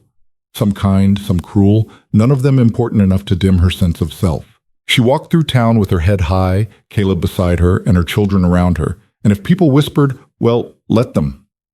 The trial was held in the territorial courthouse, a solid building that smelled of wood polish and old paper. Eleanor sat in the witness box and told her story, the auction, the journey, Crowley's threats, the attack. She spoke clearly and without embellishment, letting the facts stand for themselves. Crowley's lawyer tried to shake her testimony, suggesting she'd misunderstood, that her weight affected her perception, that a woman of her background couldn't be trusted. Eleanor met each insinuation with calm certainty. and she watched the jury's faces shift from skepticism to sympathy to anger on her behalf. When Caleb testified, he was equally direct, his account matching Eleanor's in every detail. Thomas spoke briefly but powerfully about watching his mother stand between them and danger. Sarah described Crowley's men with the torch, her voice shaking but clear. The prosecutor's closing argument was simple. "This man," he said, pointing at Crowley, "tried to murder a family because he wanted their land and water. He hired killers. He attacked at night. He showed no mercy to women or children. The evidence is clear, the witnesses are credible, and justice demands conviction." The jury deliberated for less than an hour, guilty on all counts. Crowley was sentenced to 15 years in territorial prison, his land and assets seized to pay restitution. As the marshal led him away, he turned to Eleanor one last time. "You think you've won," he spat, "but you're still just a fat woman nobody wanted. I'll always be the woman who beat you," Eleanor interrupted calmly. "The woman who stood when you tried to break her. The woman who built a family and a home and a life despite everything you tried to take." She smiled, cold and certain. "And you'll always be the man who lost to her. Sleep well with that, Mr. Crowley." She turned away before he could respond, taking Caleb's offered arm and walking out of the courthouse into the spring sunshine. Outside, Marshal Grant was waiting. "Mrs. Rourke, Mr. Rourke wanted to congratulate you on the verdict." "Thank you, Marshal," Eleanor said, "for everything. If you hadn't come back that night, just doing my job. Though I admit I've rarely seen people face down that kind of danger with such courage." He tipped his hat. "You're both credit to this territory. Your children, too." As they walked back toward the hotel where they were staying, Eleanor noticed people watching them, but the quality of the attention had changed. There was respect in those looks now, and curiosity, and in some cases, admiration. The woman nobody wanted had become the woman who'd stood down a killer and won in court. The mountain recluse had become the family man who'd protected his own against impossible odds. Eleanor found she didn't care much either way. The opinions of strangers had never mattered less. That evening, they had dinner at the hotel restaurant, a rare treat, and one Eleanor insisted on. They sat around a large table, the whole family together, and Eleanor looked at each face in turn. Thomas, growing into a fine young man who'd learned that strength came in many forms. James, quieter but no less capable, with his father's steady hands. William, still learning but eager and brave.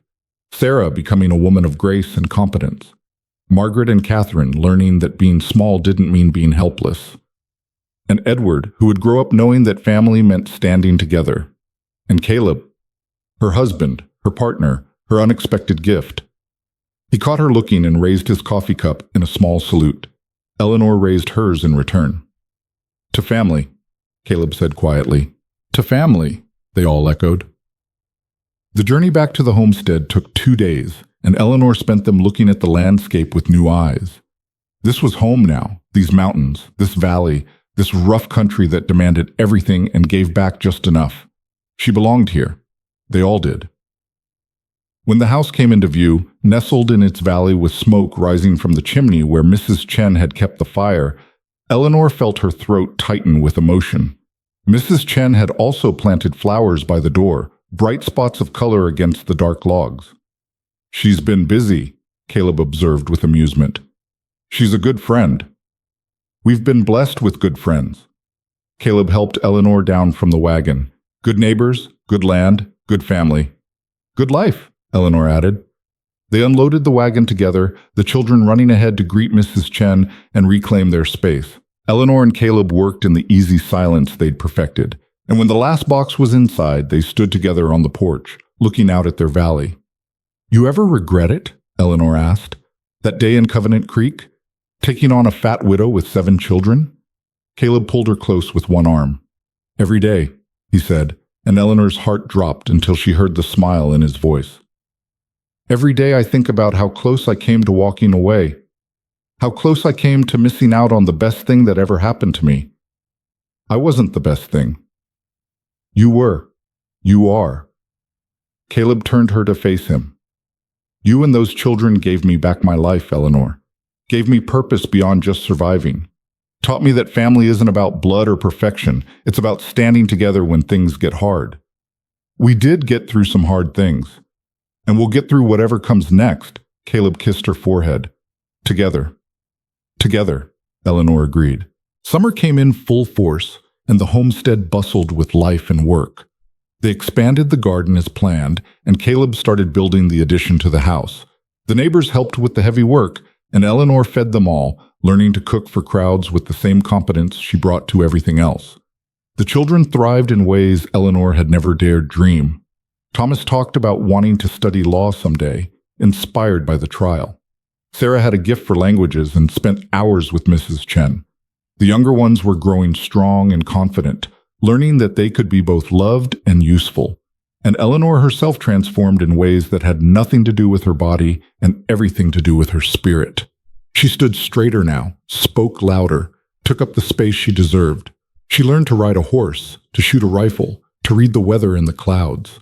She became fluent in the language of this land, learning when to plant and when to harvest, how to preserve food and how to stretch supplies, when to push and when to rest. She became, in short, exactly who she'd always been beneath the weight of other people's expectations. Strong, capable, worthy of respect and love. One evening in late August, as the sun painted the mountains gold and the children played in the yard, Eleanor and Caleb sat on the porch together. His arm was around her shoulders, her head rested on his chest, and between them was the kind of peace that comes only from having fought for something and won. Happy? Caleb asked quietly. Eleanor considered the question honestly. Was she happy? She was still heavy, still struggling with tasks that came easily to smaller women. Money was tight, and the work was endless. Winter would come again, and with it new challenges. The world still had people who judged her, who looked at her size and made assumptions about her worth. But she had a home. She had children who were safe and loved. She had neighbors who respected her, and a husband who cherished her. She had proved to herself and the world that she was more than anyone had believed possible. Yes, Eleanor said. I'm happy. Good. Caleb kissed the top of her head. You deserve to be. So do you. I know. His voice was warm with contentment. Took me a while to believe it, but I know now. They sat in comfortable silence as the stars began to emerge, one by one, in the darkening sky. Inside the house, Eleanor could hear Sarah reading to the younger children, her voice carrying through the open windows. Thomas and James were finishing evening chores, their good-natured bickering of familiar music. This was what Eleanor had gambled everything for, not just survival, but belonging. Not just shelter, but home. Not just a marriage contract, but love earned through shared struggle and mutual respect. She'd stood on that frozen platform certain of only one thing, that doing nothing meant losing everything. So she'd chosen to act, to risk, to reach for the desperate hope of something better. And somehow, impossibly, that hope had borne fruit. Eleanor Hayes had been the woman nobody wanted. Eleanor Rourke was the woman who'd built a family from strangers, who'd defended her home against violence, who'd stood in court and spoken truth, who'd learned to see herself through eyes that valued substance over appearance. She was the woman who'd discovered that she'd never been too much. The world had simply been too small to hold her. "Mama," Edward called from the yard, "come see, the fireflies are out." Eleanor smiled and stood, pulling Caleb with her. Together they joined their children in the gathering dusk, chasing fireflies and laughing, while above them the mountains stood eternal, and the stars wheeled in their ancient dance. And Eleanor knew, with the certainty of hard-won wisdom, that this was enough. More than enough. It was everything. The woman nobody wanted had found the family everybody needs, not perfect, not easy, but real and true, and worth every risk, every fear, every desperate leap of faith. She had found home, and home had found her. And in the end, that was the only story that mattered. Hi, my name is William Sunny, the owner and manager of Iron Cowboy Gardena. After watching the video, I'll take her and all 7 of her children. The Mountain Cowboy's choice stunned the West.